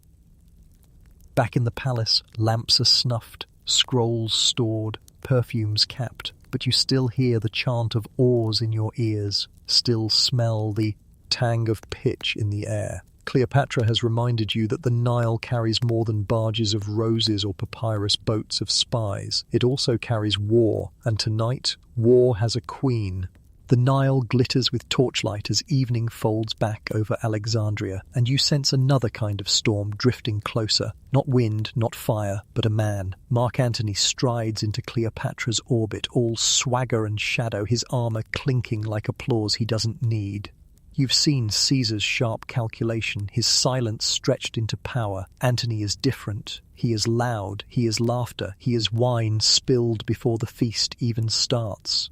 And Cleopatra? She greets him like a cat eyeing a new hound, curious, cautious, already rehearsing which tricks to use. Mainstream historical fact: Mark Antony, one of Rome's greatest generals and a loyal supporter of Caesar, would later rule the eastern provinces. His entanglement with Cleopatra became both political alliance and legendary romance. a partnership that shook Rome. Historians still argue whether their bond was born from true passion or cold strategy. Standing here tonight, as Antony grips Cleopatra's hand with soldier's strength, you feel it's already both. He towers, broad-shouldered, but he can't help softening when Cleopatra leans in with that cold, dark gaze you've seen melt marble. She welcomes him aboard her barge. Yes, that barge, sails perfumed, decks littered with petals, and Antony's swagger stumbles. He laughs too loudly at her jokes, drinks too quickly from the goblet she offers. You see it. Cleopatra has already unsettled the man who unsettles others. Quirky tidbit. Ancient writers claimed Antony once tried to impress her by fishing and secretly had servants dive underwater to hook extra fish on his line. Cleopatra found out and replaced his catch with salted herring, exposing the trick. The crowd roared with laughter, and Antony took the joke in stride. Joke 1. Basically the ancient world's version of being caught cheating at Mario Kart. As the barge drifts under the moon, dancers swirl, musicians strike high notes, and Antony sprawls across cushions, his laugh booming. Cleopatra doesn't sprawl. She reclines with precision, each elbow tilt calculated, each glance sharpened. She lets Antony believe he's leading the scene, even as she orchestrates it. You've seen this theatre before, with Caesar, with her spies, with priests, but this one feels looser, warmer. She teases Antony, and he teases back. For once, the queen plays with her prey before the kill. Historians still argue how deeply Cleopatra's feelings ran for Antony. Was it love, lust, politics, or some braided rope of all three? You watch them tonight and think, maybe historians missed the point. Cleopatra doesn't compartmentalize the way scholars do. For her, strategy and desire flow together, inseparable, like Nile and silt.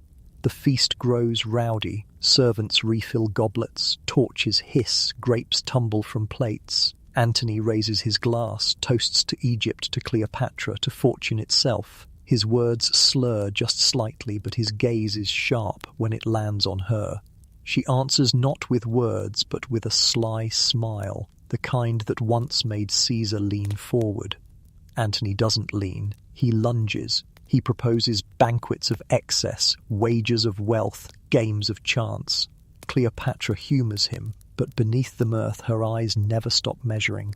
Quirky aside, Alexandrian gossip swears Cleopatra and Antony formed their own drinking club, the Inimitable Livers, dedicated to feasts, laughter and pranks.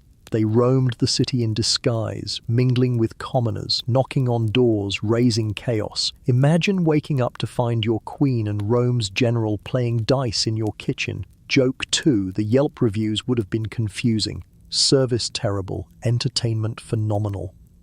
Yet amid the games you notice Cleopatra's fingers trace maps on the tablecloth, grain routes, Roman garrisons, sea lanes.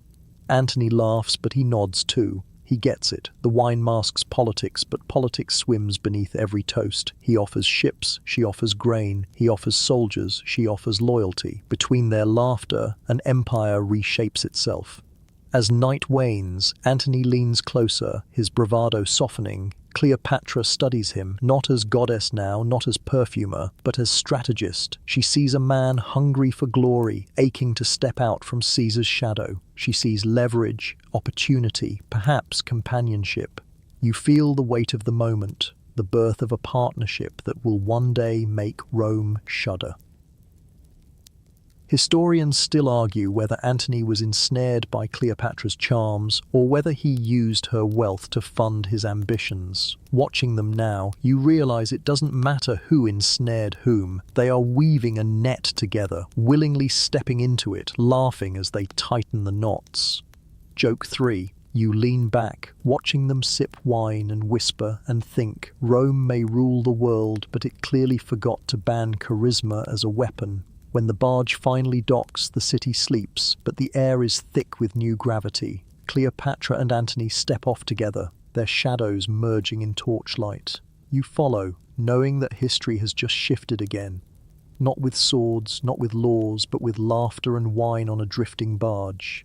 The torches in the palace blaze hotter than usual tonight, their flames flickering against walls lined with tapestries of gold thread and silk. You hear laughter echoing even before you step inside, the kind of laughter that comes not from joy, but from indulgence, the giddy roar of people proving they can consume without end. Cleopatra reclines at the center, Mark Antony sprawled beside her, and before them stretches a spectacle so overloaded it teeters between banquet and parody. Platters heave with roasted oxen, honey-drizzled quail, pyramids of figs, and loaves of bread glazed until they shine like lacquer. Amphorae of wine tilt, spilling ruby liquid into cups of hammered gold. You catch the gleam of plates set not with silver or bronze, but with solid gold. Each dish a treasure chest pretending to be a plate. Servants rush in with trays balanced precariously, their eyes wide, not from the weight, but from the sheer absurdity of serving oysters piled in towers high enough to wobble. Mainstream historical fact. Cleopatra and Antony were notorious for staging lavish feasts. Ancient writers, particularly Roman sources hostile to them, describe these banquets as obscene displays of luxury designed to shock. Historians still argue whether these descriptions were exaggerated smear campaigns or genuine records of extravagance. Either way, what you see tonight is less a dinner and more a manifesto. Wealth as theatre, indulgence as propaganda. Quirky tidbit. Rumour claims Cleopatra once hosted a banquet so decadent that she ordered priceless tapestries cut up to use as tablecloths, insisting that luxury must be touched, not merely admired. You glance at tonight's spread and wouldn't be surprised if she's already eyeing the curtains for napkin material. Joke 1. Martha Stewart would either faint with delight or sue for copyright infringement. Antony is in his element. He rinks, bellows, and challenges guests to keep up. Cleopatra, by contrast, sips slowly, letting Antony's booming voice fill the space. She watches him the way a falcon watches a hare, patient, amused, ready to swoop if necessary. Occasionally, she leans in with a remark so sharp the entire table freezes, then bursts into nervous laughter when Antony himself chuckles. She doesn't need to dominate, she needs only to flick the reins and let Antony prance like a show horse. The food keeps coming, eels wrapped in grape leaves, roasted peacocks with their feathers reattached for display, loaves stuffed with honey and nuts that ooze like treasure chests cracking open. Servants pass goblets until hands shake with the effort of lifting them. You've never seen so much abundance in one place. It feels obscene, surreal, like trying to eat an empire. Historians still argue whether Cleopatra staged these feasts primarily to entertain Antony or to send a message to Rome. Egypt is limitless, Egypt is rich, Egypt will not beg. Watching her tonight, chin tilted, smile faint, you know it's both. She dazzles Antony, yes, but she also dazzles the gossip networks that will carry tales of this banquet across seas. Quirky aside, one Roman writer swore Antony once left such a banquet wearing jeweled garlands so heavy that he stumbled down the steps, Cleopatra laughing softly behind him. The story may be exaggerated, but tonight you see him crowned with flowers, his head lolling, and you suspect the exaggeration was only in scale. Joke 2. Somewhere, a Roman senator would read the gossip and choke on his plain barley gruel. You try to eat, but the sheer excess dulls your appetite. Even figs taste too sweet, wine too heavy. Yet Cleopatra remains composed. She eats sparingly, speaking more than she chews, her appetite invested in Antony's responses rather than roasted lamb. She is feeding the room an illusion that abundance is infinite, that Egypt overflows so much it can casually waste. In a land where the Nile's flood sometimes fails, this illusion is more powerful than any weapon. The musicians strike up, drums pounding beneath flutes, dancers twirling silk ribbons that shimmer like fire. Antony claps in rhythm, shouting, "More! Louder! Brighter! Servants scramble, lamps are relit, dancers add more ribbons. Cleopatra glances at him, then at the crowd, and lets the moment stretch.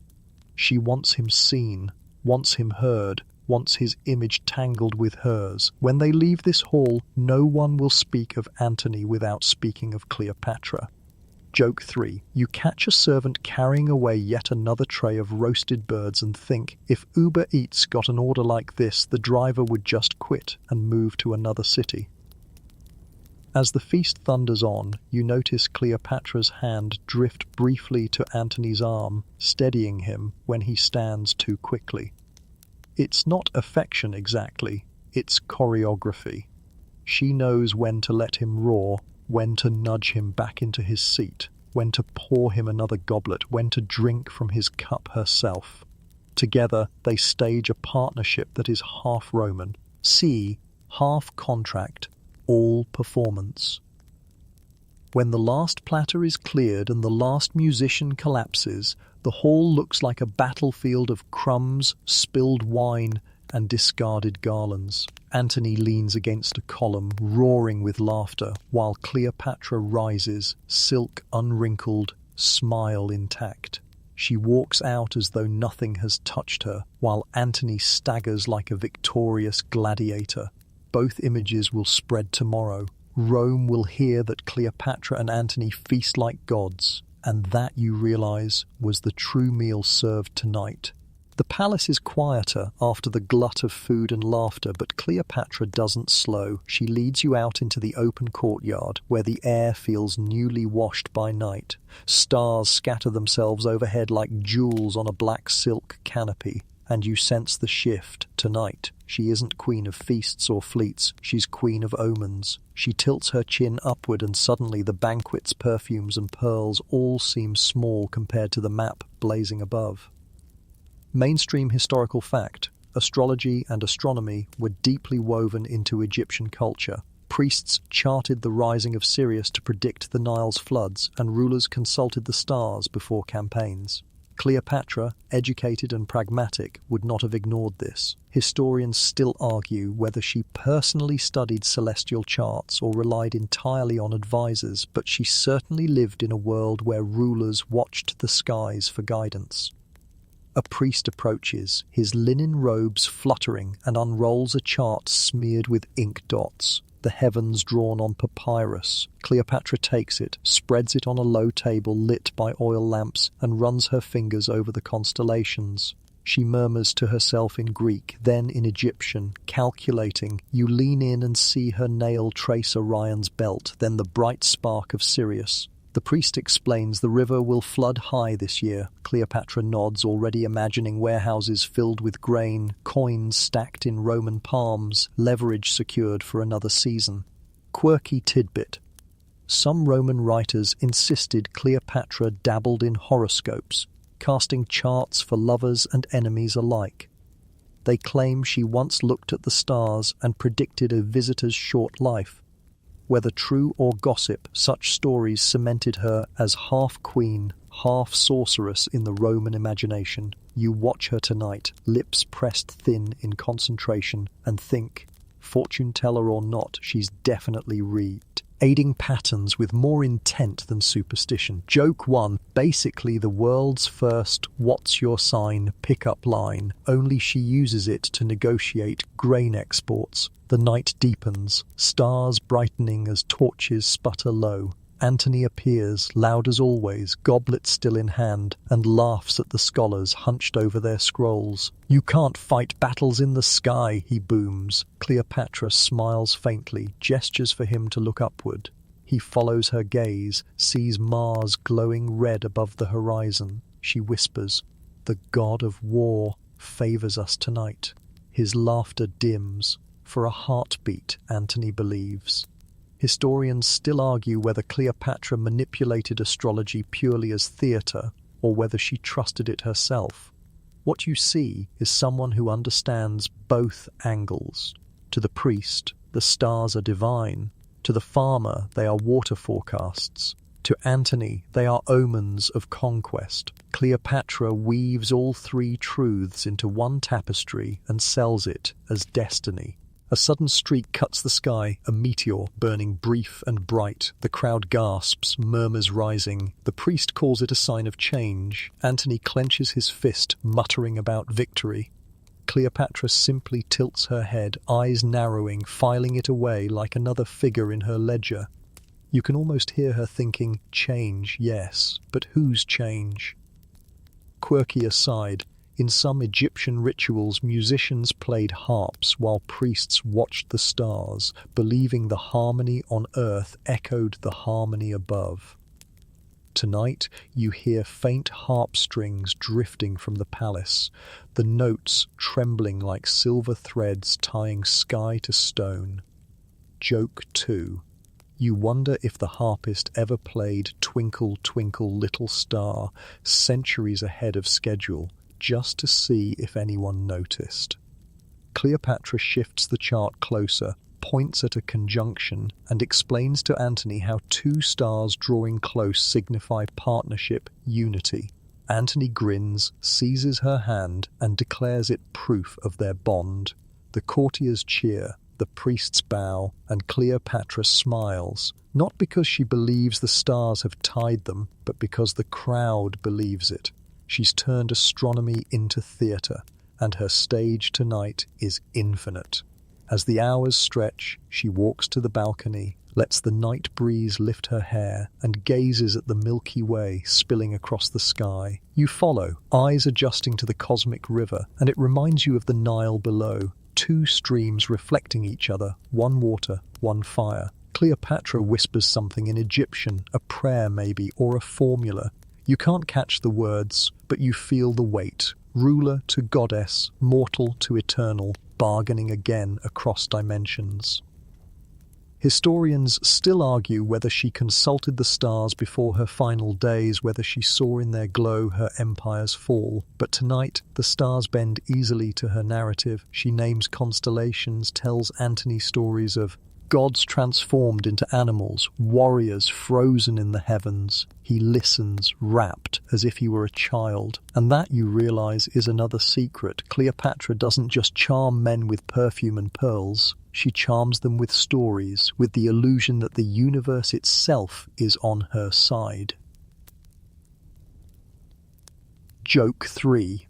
You glance upward, half expecting a constellation shaped like Cleopatra's profile, eyeliner etched across the night, and you think if anyone could convince the sky to update its star charts, it would be her. The night cools, the priests pack their scrolls, Antony stumbles back toward wine, and Cleopatra lingers alone at the balcony. She stares at the stars long after the others leave, as though speaking to an audience too vast for you to see. For a moment, you feel she isn't reading the sky at all, she's writing herself into it. You wake to the rustle of fabric, the expensive kind that whispers rather than swishes, and drift after Cleopatra into a room stacked with letters. Not scrolls alone, but folded sheets tied with ribbon, edges pressed with seals that gleam like small moons. This is not a chamber of swords, it's a closet full of silk, and every thread pulls a rival closer. Names arrive when wax breaks. Fulvia, Octavia, Livia's circle whispering from Rome, Asia Minor queens aligning their pearls, client kings' sisters threading rumors through courtyards. You realize the empire's fiercest weapons today are inks, perfumes, and etiquette sharpened into needles. A scribe kneels with a tray of reed pens and a bowl of soot-black ink perfumed faintly with myrrh, because even letters in Egypt smell like strategy. Cleopatra sits, wrist steady, and begins to read replies aloud while you lean over her shoulder, eavesdropping on paper. The first seal bears a Roman crest, and the tone hits like cool water. Octavia, Antony's Roman wife. Mainstream historical fact. In 40 BCE, Octavia, sister to Octavian, married Mark Antony to seal a fragile peace between Rome's power blocks. For years, she was praised as dignified and loyal, the model matron. Cleopatra smooths the parchment flat, eyes flicking along its careful compliments, concerns for Antony's health, requests for supplies to legions, assurances of familial harmony. Between the lines you feel the steel. Family in Rome is a lever. Cleopatra's mouth crooks. She sees the lever and raises a fulcrum. Historians still argue whether Octavia ever wrote directly to Cleopatra, or whether these exchanges are reconstructed by later gossip, but the effect lands either way. Two women staging empire through manners. Cleopatra dictates a reply in Greek, then Romanizes a phrase for courtesy's sake. You hear nothing hostile, only warmth so precise it's almost chilly. Shh.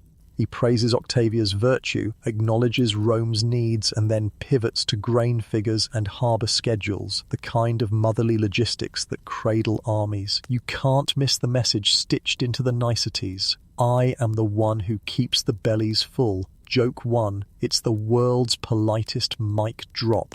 Wishing you well, P.S. I feed your empire. Another ribbon snaps, and a different voice spills out. This one edged like a hairpin. Fulvia. Before Octavia, Fulvia was Antony's formidable wife, a woman who backed his banner and, according to Roman sources, even put on armour during the Perusine War. The letter is older, stained at one corner as if it travelled loudly. Fulvia writes like a commander who doesn't have time for courtesies. She warns of fickle Roman crowds and senators who count favours like coins. Cleopatra listens, tapping the edge of the parchment. She recognises a professional in the field. Quirky tidbit. Alexandrian gossip insists that some noblewomen in Rome hosted salons where political friendship bracelets were literally exchanged, coloured threads tied on wrists to signal allegiance for a season. You picture Fulvia knotting hers like a battle standard, then tossing the whole pile into a senator's lap. Cleopatra smiles. Bracelets or letters, it's the same weave. You move with her into the colonnade, letters trailing like a comet's tail. Courtiers arrive bearing their own missives. A princess from Cappadocia offering sisterhood laced with requests for Egyptian gold. Herod's court sending condolences for a flooded canal and, coincidentally, a proposal to adjust borders. An Anatolian queen boasting of a new temple that totally, not coincidentally, resembles Isis's shrine. Cleopatra sorts them by scent and threat. She answers in layers: a blessing to the temple, a promise of engineers for the canal, a question about trade tariffs that forces each rival to show her arithmetic. She makes a bureaucracy out of gossip and wins before anyone notices there was a game. Joke 2. Somewhere a clerk invents the first sticky note out of sheer survival. Reminder. Flatter, then invoice. A messenger kneels with a satchel of parchment from Rome's literati, men with smooth hands and sharp quills. Satire slides out first. You read lines that paint Cleopatra as a foreign enchantress, a sorceress of the Nile, the ruin of good Roman discipline. Mainstream fact: Octavian's propaganda machine would later hammer this theme, casting Antony as bewitched and Cleopatra as a threat to Roman morals and sovereignty. Cleopatra's brow doesn't twitch. She's read worse by torchlight, probably while applying coal. She turns to her own poets and philosophers, Alexandria's answer to Rome's smear factory, and dictates a counter-myth. Isis who protects infants, queen who funds libraries, patron who feeds cities. The narrative shifts from temptress to provider, not by shouting but by publishing. She walks past a loom where attendants weave thin, dyed silk into banners for processions. The threads shimmer sea green and gold. A handmaid brings a small bottle, violet ink, rare and dear. Cleopatra uses it for signatures that must be remembered. Quirky aside, rumour clay. Miss some elite correspondences travelled on dyed cloth rather than papyrus, actual silk letters, folded into belts or braided into hair to evade customs. You picture a courier striding past Roman guards with a scarf that is, in fact, a treaty. If the scarf goes out of style, the alliance does too. Fashion as foreign policy, Cleopatra would approve. Joke 3. Sorry, Senator, your amendment clashes with our season's palate. The day tilts. Shade pools at the bases of pillars. Cleopatra calls for a small audience and has certain letters read aloud. Not all, just the ones whose echoes she wants bouncing through Alexandria by dinner time. She understands acoustics. A carefully public paragraph, a deliberate sigh, a gift dispatched to Octavia's household, fine linen and a physician for a sick relative, carries farther than a rebuttal. Historians still argue whether Cleopatra genuinely respected Octavia or merely used Roman ideals of womanly virtue as foil and mirror. Watching her now, you see respect weaponized, praise turned into a frame that makes every Roman critique look like a smear on glass. A steward enters with a chest of coins stamped with Cleopatra's profile beside a horn of plenty. She flips one between fingers and jokes to the room softly that Romans can call her whatever they like as long as they accept the grain the horn implies. The room laughs, but not too loudly. Money jokes are the Queen's privilege. She orders a distribution, coins to coastal markets, letters to island ports, scented gifts to temples where rumours start and stop. Power, in her hands, is logistics with lipstick. You glance at the stack of unanswered letters and see one penned on stiff vellum in a tidy hand. Octavian's men, all caution and ice. For the safety of the Republic. It begins, and you feel the temperature fall. She reads silently, eyes cool, then sets it aside as if it were a bowl of olives. Present salty, not dinner. She drafts no reply tonight. Silence, too, can be a letter, and she knows when to send it. In the quiet after courtiers leave, Cleopatra rethreads the day. Octavia's tact, Fulvia's thunder, Octavian's chill, Anatolia's flattery, Judea's calculus. She ties each to a ritual, a shipment advanced here, a priest funded there, a poet nudged to publish. Remember the crocodile dung sunscreen, the donkey milk baths, the honey on wounds, the pattern returns, absurdity and administration braided so tightly that her critics choke on both. She will let Rome mock her perfumes while she perfumes the sails that deliver bread to their docks. She will let Rome praise Octavia's wool while she weaves tax policy into silk. Night spills into the windows, the letters settle. You realize you've watched a duel fought entirely in ink. No one bled, yet borders shifted a finger's width. The Queen rises, slips a violet signature beneath a promise to a minor island priesthood, small, precise, forgettable to Rome, then turns to you as if to say, rivals in silk can strangle careless empires. Outside, the wind lifts the balcony banners and carries the day's sentences out to sea, where by morning they'll arrive in markets as gossip, in temples as prayers, and in Rome as headaches. The palace air feels different tonight. Less perfume, more coin. You follow Cleopatra through vaulted corridors into the beating heart of her kingdom's wealth, the storerooms and markets that bankroll her splendor. If the feasts and pearls dazzled Antony, this is what sustains it all. Egypt's gold mines and grain fields, her twin lifelines. Mainstream historical fact.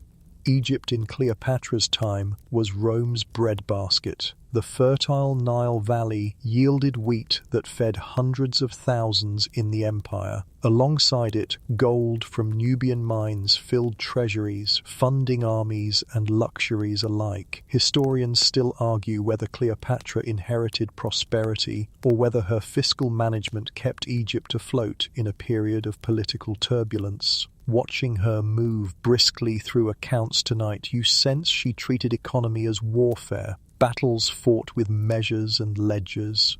You step into the granaries first. Towering clay silos line the courtyard, their bellies swollen with wheat. Workers climb ladders, tipping baskets into yawning mouths. Dust swirls golden in the lamplight, coating your tongue like flour. Cleopatra runs her fingers across the ledgers etched on wax tablets. Flood records, yields, shipments. Her brow furrows, then smooths. She knows every figure is leverage. Grain buys alliances, grain buys silence, grain makes Rome kneel when its bellies growl. She instructs scribes to adjust rations, to divert extra shipments toward regions where Antony's legions camp.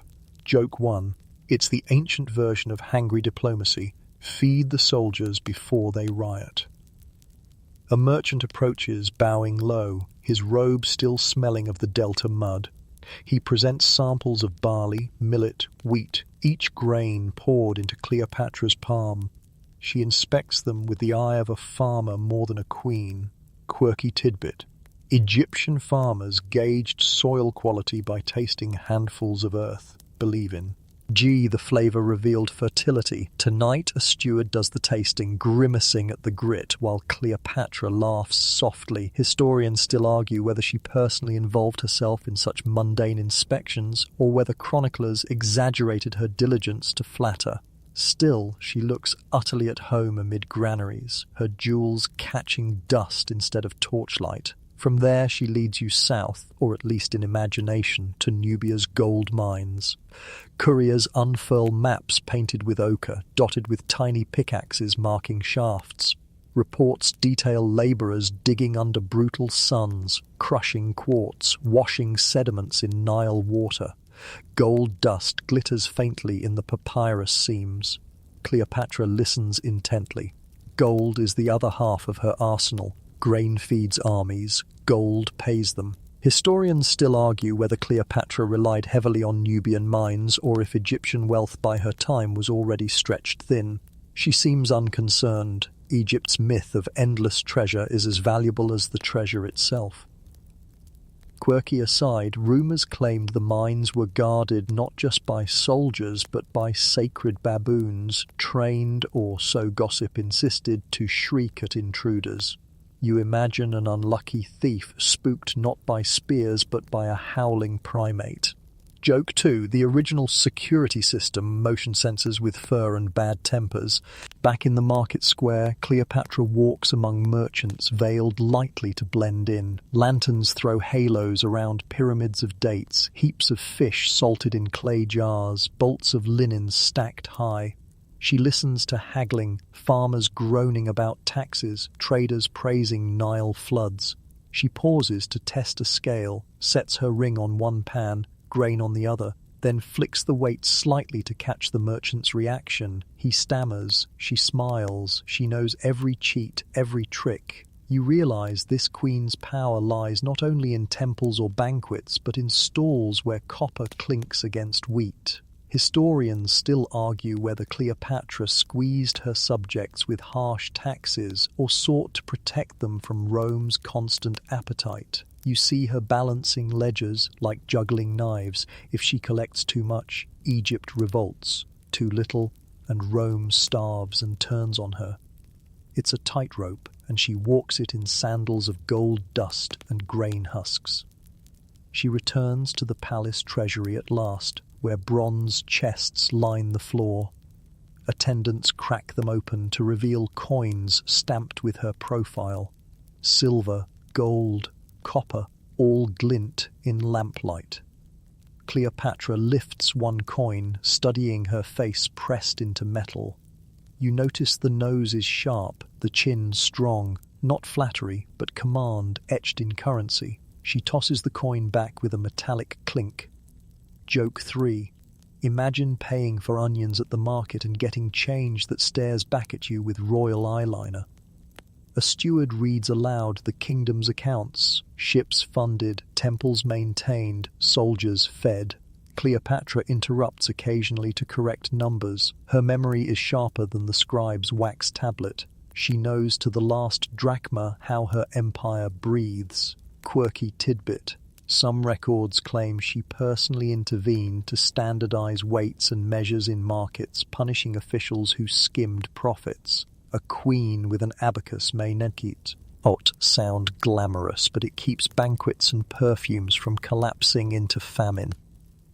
By the time you leave the treasury, the night air feels heavier. You've seen Cleopatra dissolve pearls and perfume sales, but here she dissolves numbers into survival. Every loaf of bread, every gold coin, every jar of grain is a chess piece, and she moves them with the same precision she uses on men and gods. Historians still argue whether her reign was prosperous or whether Roman writers exaggerated her wealth to justify envy and conquest. Watching her tonight, ledger in one hand, torch in the other, you suspect prosperity and myth were inseparable, and Cleopatra knew it. Egypt didn't need to be infinitely rich, it only needed to look infinitely rich, and that illusion alone could feed a throne.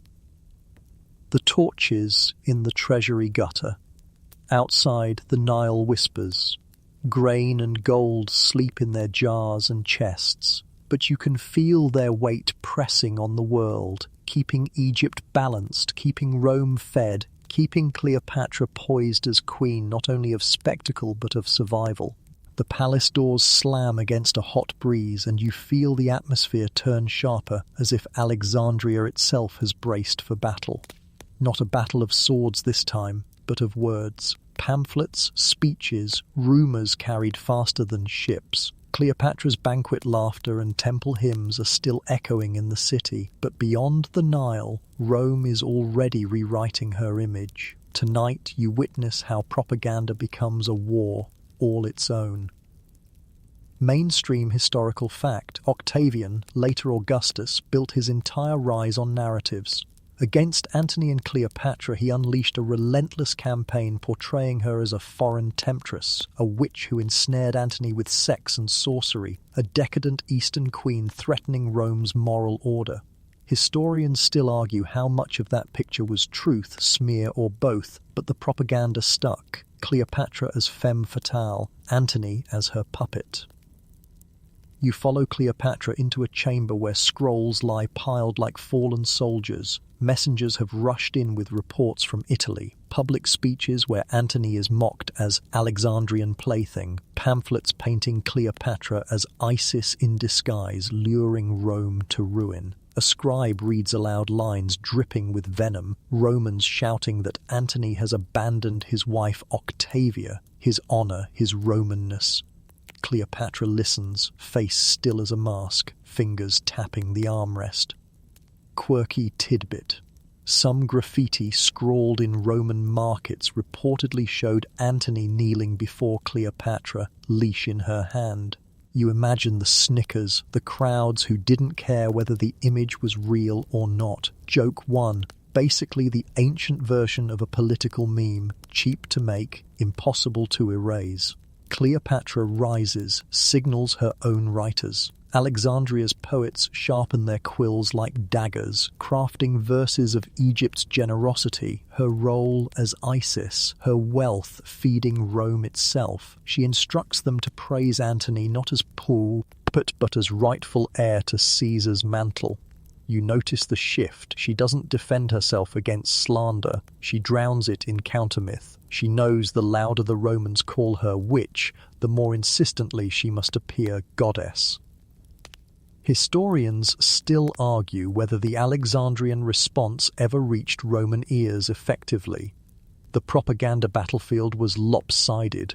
Rome controlled the Senate, the pulpits, the soldiers, yet Cleopatra fights anyway, and you can almost admire her stubbornness. She orders a procession staged at dawn, herself dressed as Isis, Antony by her side as Dionysus.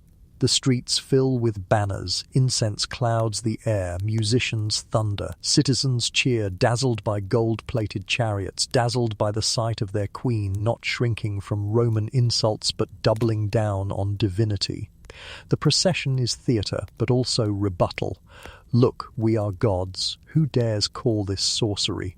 Quirky aside, Alexandrian children sang chants during such parades, verses so catchy they spread like playground rhymes. One fragment preserved by later writers claims kids mocked Roman generals for needing Egyptian bread to grow muscles. Joke 2. Imagine the ancient equivalent of schoolyard taunts doubling as state-sponsored PR. Still, the Roman machine grinds on. Octavian releases Antony's supposed will to the Senate, claiming it reveals Antony planned to leave legacies to Cleopatra's children, to bury himself in Alexandria, to crown her Queen of Kings. Whether forged or real, it inflames Rome. Senators roar, citizens mutter. Cleopatra becomes less a queen and more a monster in the Roman imagination. Historians still argue whether the will was genuine or a masterstroke of forgery. Either way, Cleopatra feels the noose tightening. Back in her chamber, she studies maps, grain routes, troop positions, gold reserves, her counters to propaganda. If Rome slanders her as decadent, she'll show abundance. If Rome calls her a witch, she'll parade as goddess. If Rome mocks Antony, she'll gild him until he looks like Caesar reborn. She cannot silence Rome's voices, but she can drown them in spectacle. Joke 3. You think about modern PR teams, press releases, tweets, damage control. Cleopatra has no hashtags, no interviews. She has incense, ships, and poets with enough caffeine to rhyme until dawn. Somehow she makes it work. Outside, Alexandria glows under torchlight, restless. Merchants whisper rumors, priests debate omens, soldiers grumble in taverns. The propaganda war has reached the streets. Some hail Cleopatra as divine protector. Others mutter that she's gambling Egypt's future on Roman chaos. You feel it in your bones. Words have become weapons, sharper than bronze. Cleopatra steps onto the balcony, wind tugging at her hair. She gazes west, toward Rome, toward Octavian, toward the invisible crowds shouting her name like a curse. Her voice is low but steady as she murmurs, "Let them speak. Let them think I bewitched him. If Rome believes I am dangerous, then Rome must also believe I am powerful." Historians still argue whether those words, if spoken, were defiance or bravado masking fear. Standing there, think it's both. The night hums with tension, the stars watch silently, and the Nile slides past like ink across papyrus, carrying stories too large for one queen to control. The night air in Alexandria tastes of iron and ash. You walk with Cleopatra through dim corridors, torches guttering low as if even the flames know armies press closer. The laughter of feasts, the perfume of roses, the chants of priests all feel like echoes. Tonight there is only silence, broken by distant shouts from soldiers quartered in the streets. This is Cleopatra's last night in her city, and you feel history itself holding its breath. Mainstream historical fact. By 30 BCE, Octavian's forces had swept through Antony's legions, defeating them at Actium and again outside Alexandria. The city was cornered, its walls trembling under Roman banners. Antony, defeated and despairing, had already fallen on his sword. Accounts differ. Some say he died instantly, others that he lingered, bleeding, carried to Cleopatra. Historians still argue whether she truly held him as he died, or whether that scene was embroidered by poets. What matters tonight is that she is alone. You trail her into a chamber lit faintly by oil lamps. Curtains hang heavy, muffling the outside world. Scrolls are scattered across the floor, reports of dwindling supplies, lists of defected allies. Cleopatra kneels among them, silk pooling like spilled water. She reads, folds, then tosses each aside. Her face is calm, too calm, the kind of calm people wear when chaos has already won. Quirky tidbit. Gossip claims Cleopatra had a secret vault of poisons tested long before this night, tucked in alabaster jars labelled with delicate hieroglyphs. One servant supposedly swore she could name which mixture would numb, which would burn, which would let you sleep forever without a twitch. Joke 1. You think of a grim Build-A-Bear workshop, except here it's Build-A-Death, and no one leaves with a plush toy. The door creaks. A few loyal attendants hover, eyes wet. They bring her jewels, her robes, as if dressing. Her might keep her fate at bay. Cleopatra waves them away. She chooses instead a simple gown of white linen tied plain at the waist. She no longer needs theatre. The audience has already decided its ending. You watch her stand before a polished bronze mirror, tracing kohl around her eyes with steady hands. Not vanity, but ritual. If Rome takes her alive, she will not look broken. Outside, muffled horns moan. Octavian's soldiers are setting positions, ready to storm at dawn. Cleopatra gestures for a small chest to be brought forward. Inside you glimpse gold coins, sealed vials, and folded letters. These are not treasures, they are bribes, bargaining chips in case tomorrow offers negotiations instead of chains. Historians still argue whether she considered surrender, hoping to charm Octavian as she had Caesar and Antony, but you see it in her posture, she doubts it will work. She walks through the palace halls one last time. The rose-water fountains still trickle faintly, their perfume thin, almost mocking. Once they announced abundance, now they feel like ghosts. She touches a mosaic on the wall, a falcon spreading wings, and lingers as if saying goodbye to the younger girl who once counted columns and exits in these same corridors. Joke 2. You half expect her to mutter, "At least the crocodile dung face mask won't make the history books." Spoiler, it did. In a quieter chamber, she pauses by Antony's sword laid across a cushion. His blood has dried dark against the hilt. She doesn't touch it, but she looks at it long enough that you feel Antony's shadow in the room, loud, brash, undone. Cleopatra whispers something in Egyptian, too soft to catch, then turns away. The queen cannot spend her last hours mourning. She must choreograph her exit. Quirky aside, some say she spent that final night consulting astrologers, asking whether the stars offered even a sliver of hope. Others insist she laughed at them, declaring that fate had already chosen its path. Historians still argue whether the consultation ever happened, but you can imagine her eyes scanning the same constellations she once traced with Antony, searching for a different story and finding only silence. The hours slip. Servants bring figs on a silver tray, though no one eats. Cleopatra moves to the balcony, gazing out over Alexandria's harbour. Ships that once carried perfume, pearls, firepots, and spies now float still, their sails slack. The lighthouse beam turns slow circles, indifferent, as if reminding her that the city will survive even if she does not. She speaks softly, not to you, not to anyone, just to the air. Rome will write the story. She exhales, almost amused. Then let them write.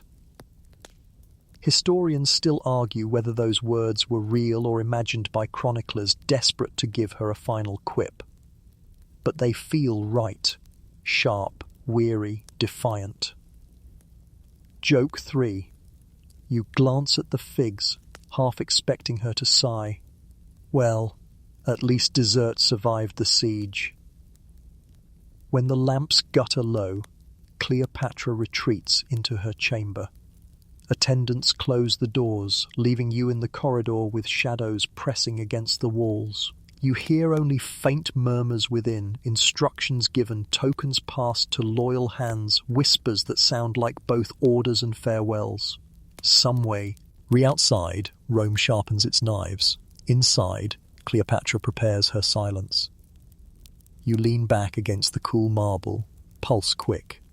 Tomorrow, the world will wake to a queen either paraded in chains or vanished into legend. Tonight, Alexandria itself seems to wait with her, breath held, lamps dimmed, secrets folded into figs.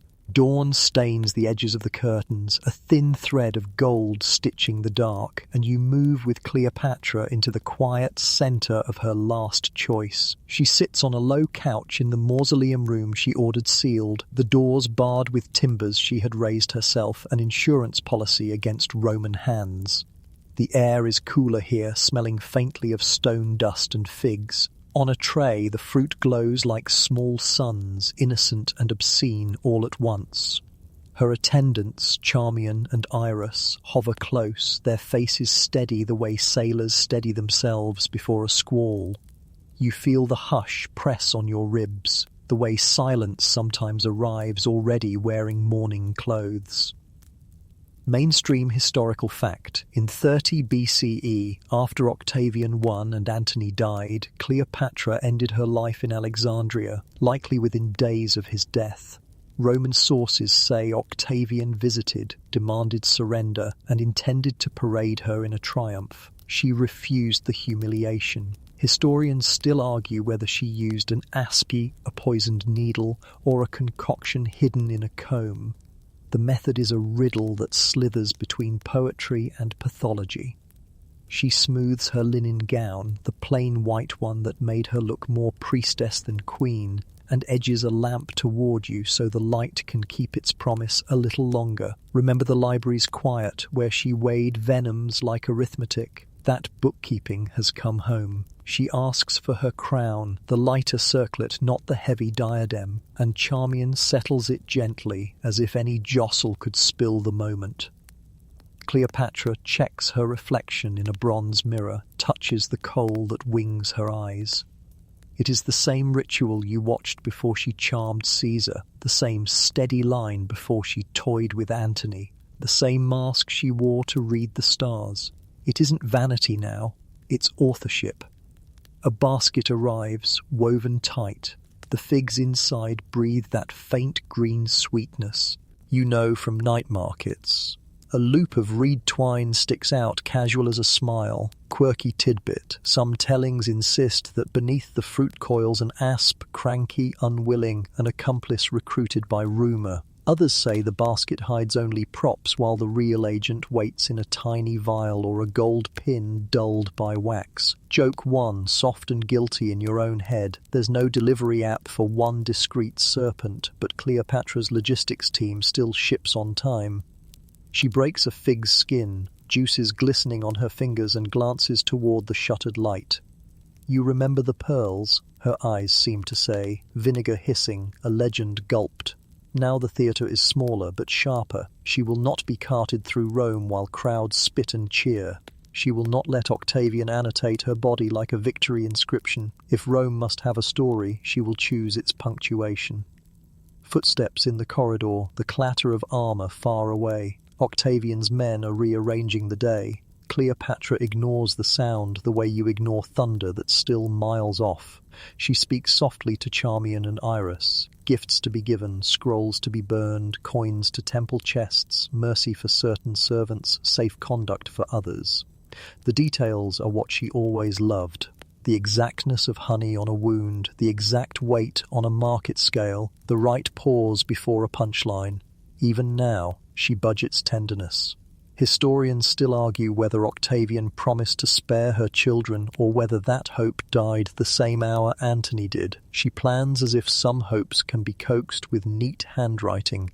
You think of the goddess robes, the Isis disc, the sistrum's metallic rattle, and realize she is performing again, only for a smaller audience. 2 women, 1 basket, a city listening through walls. She lifts the fig to her mouth, but pauses to laugh. Quietly, a sand-grain sound. Joke 2, remember the crocodile dung face mask? At least this beauty ritual doesn't smell worse than fate. The laugh dissolves into breath.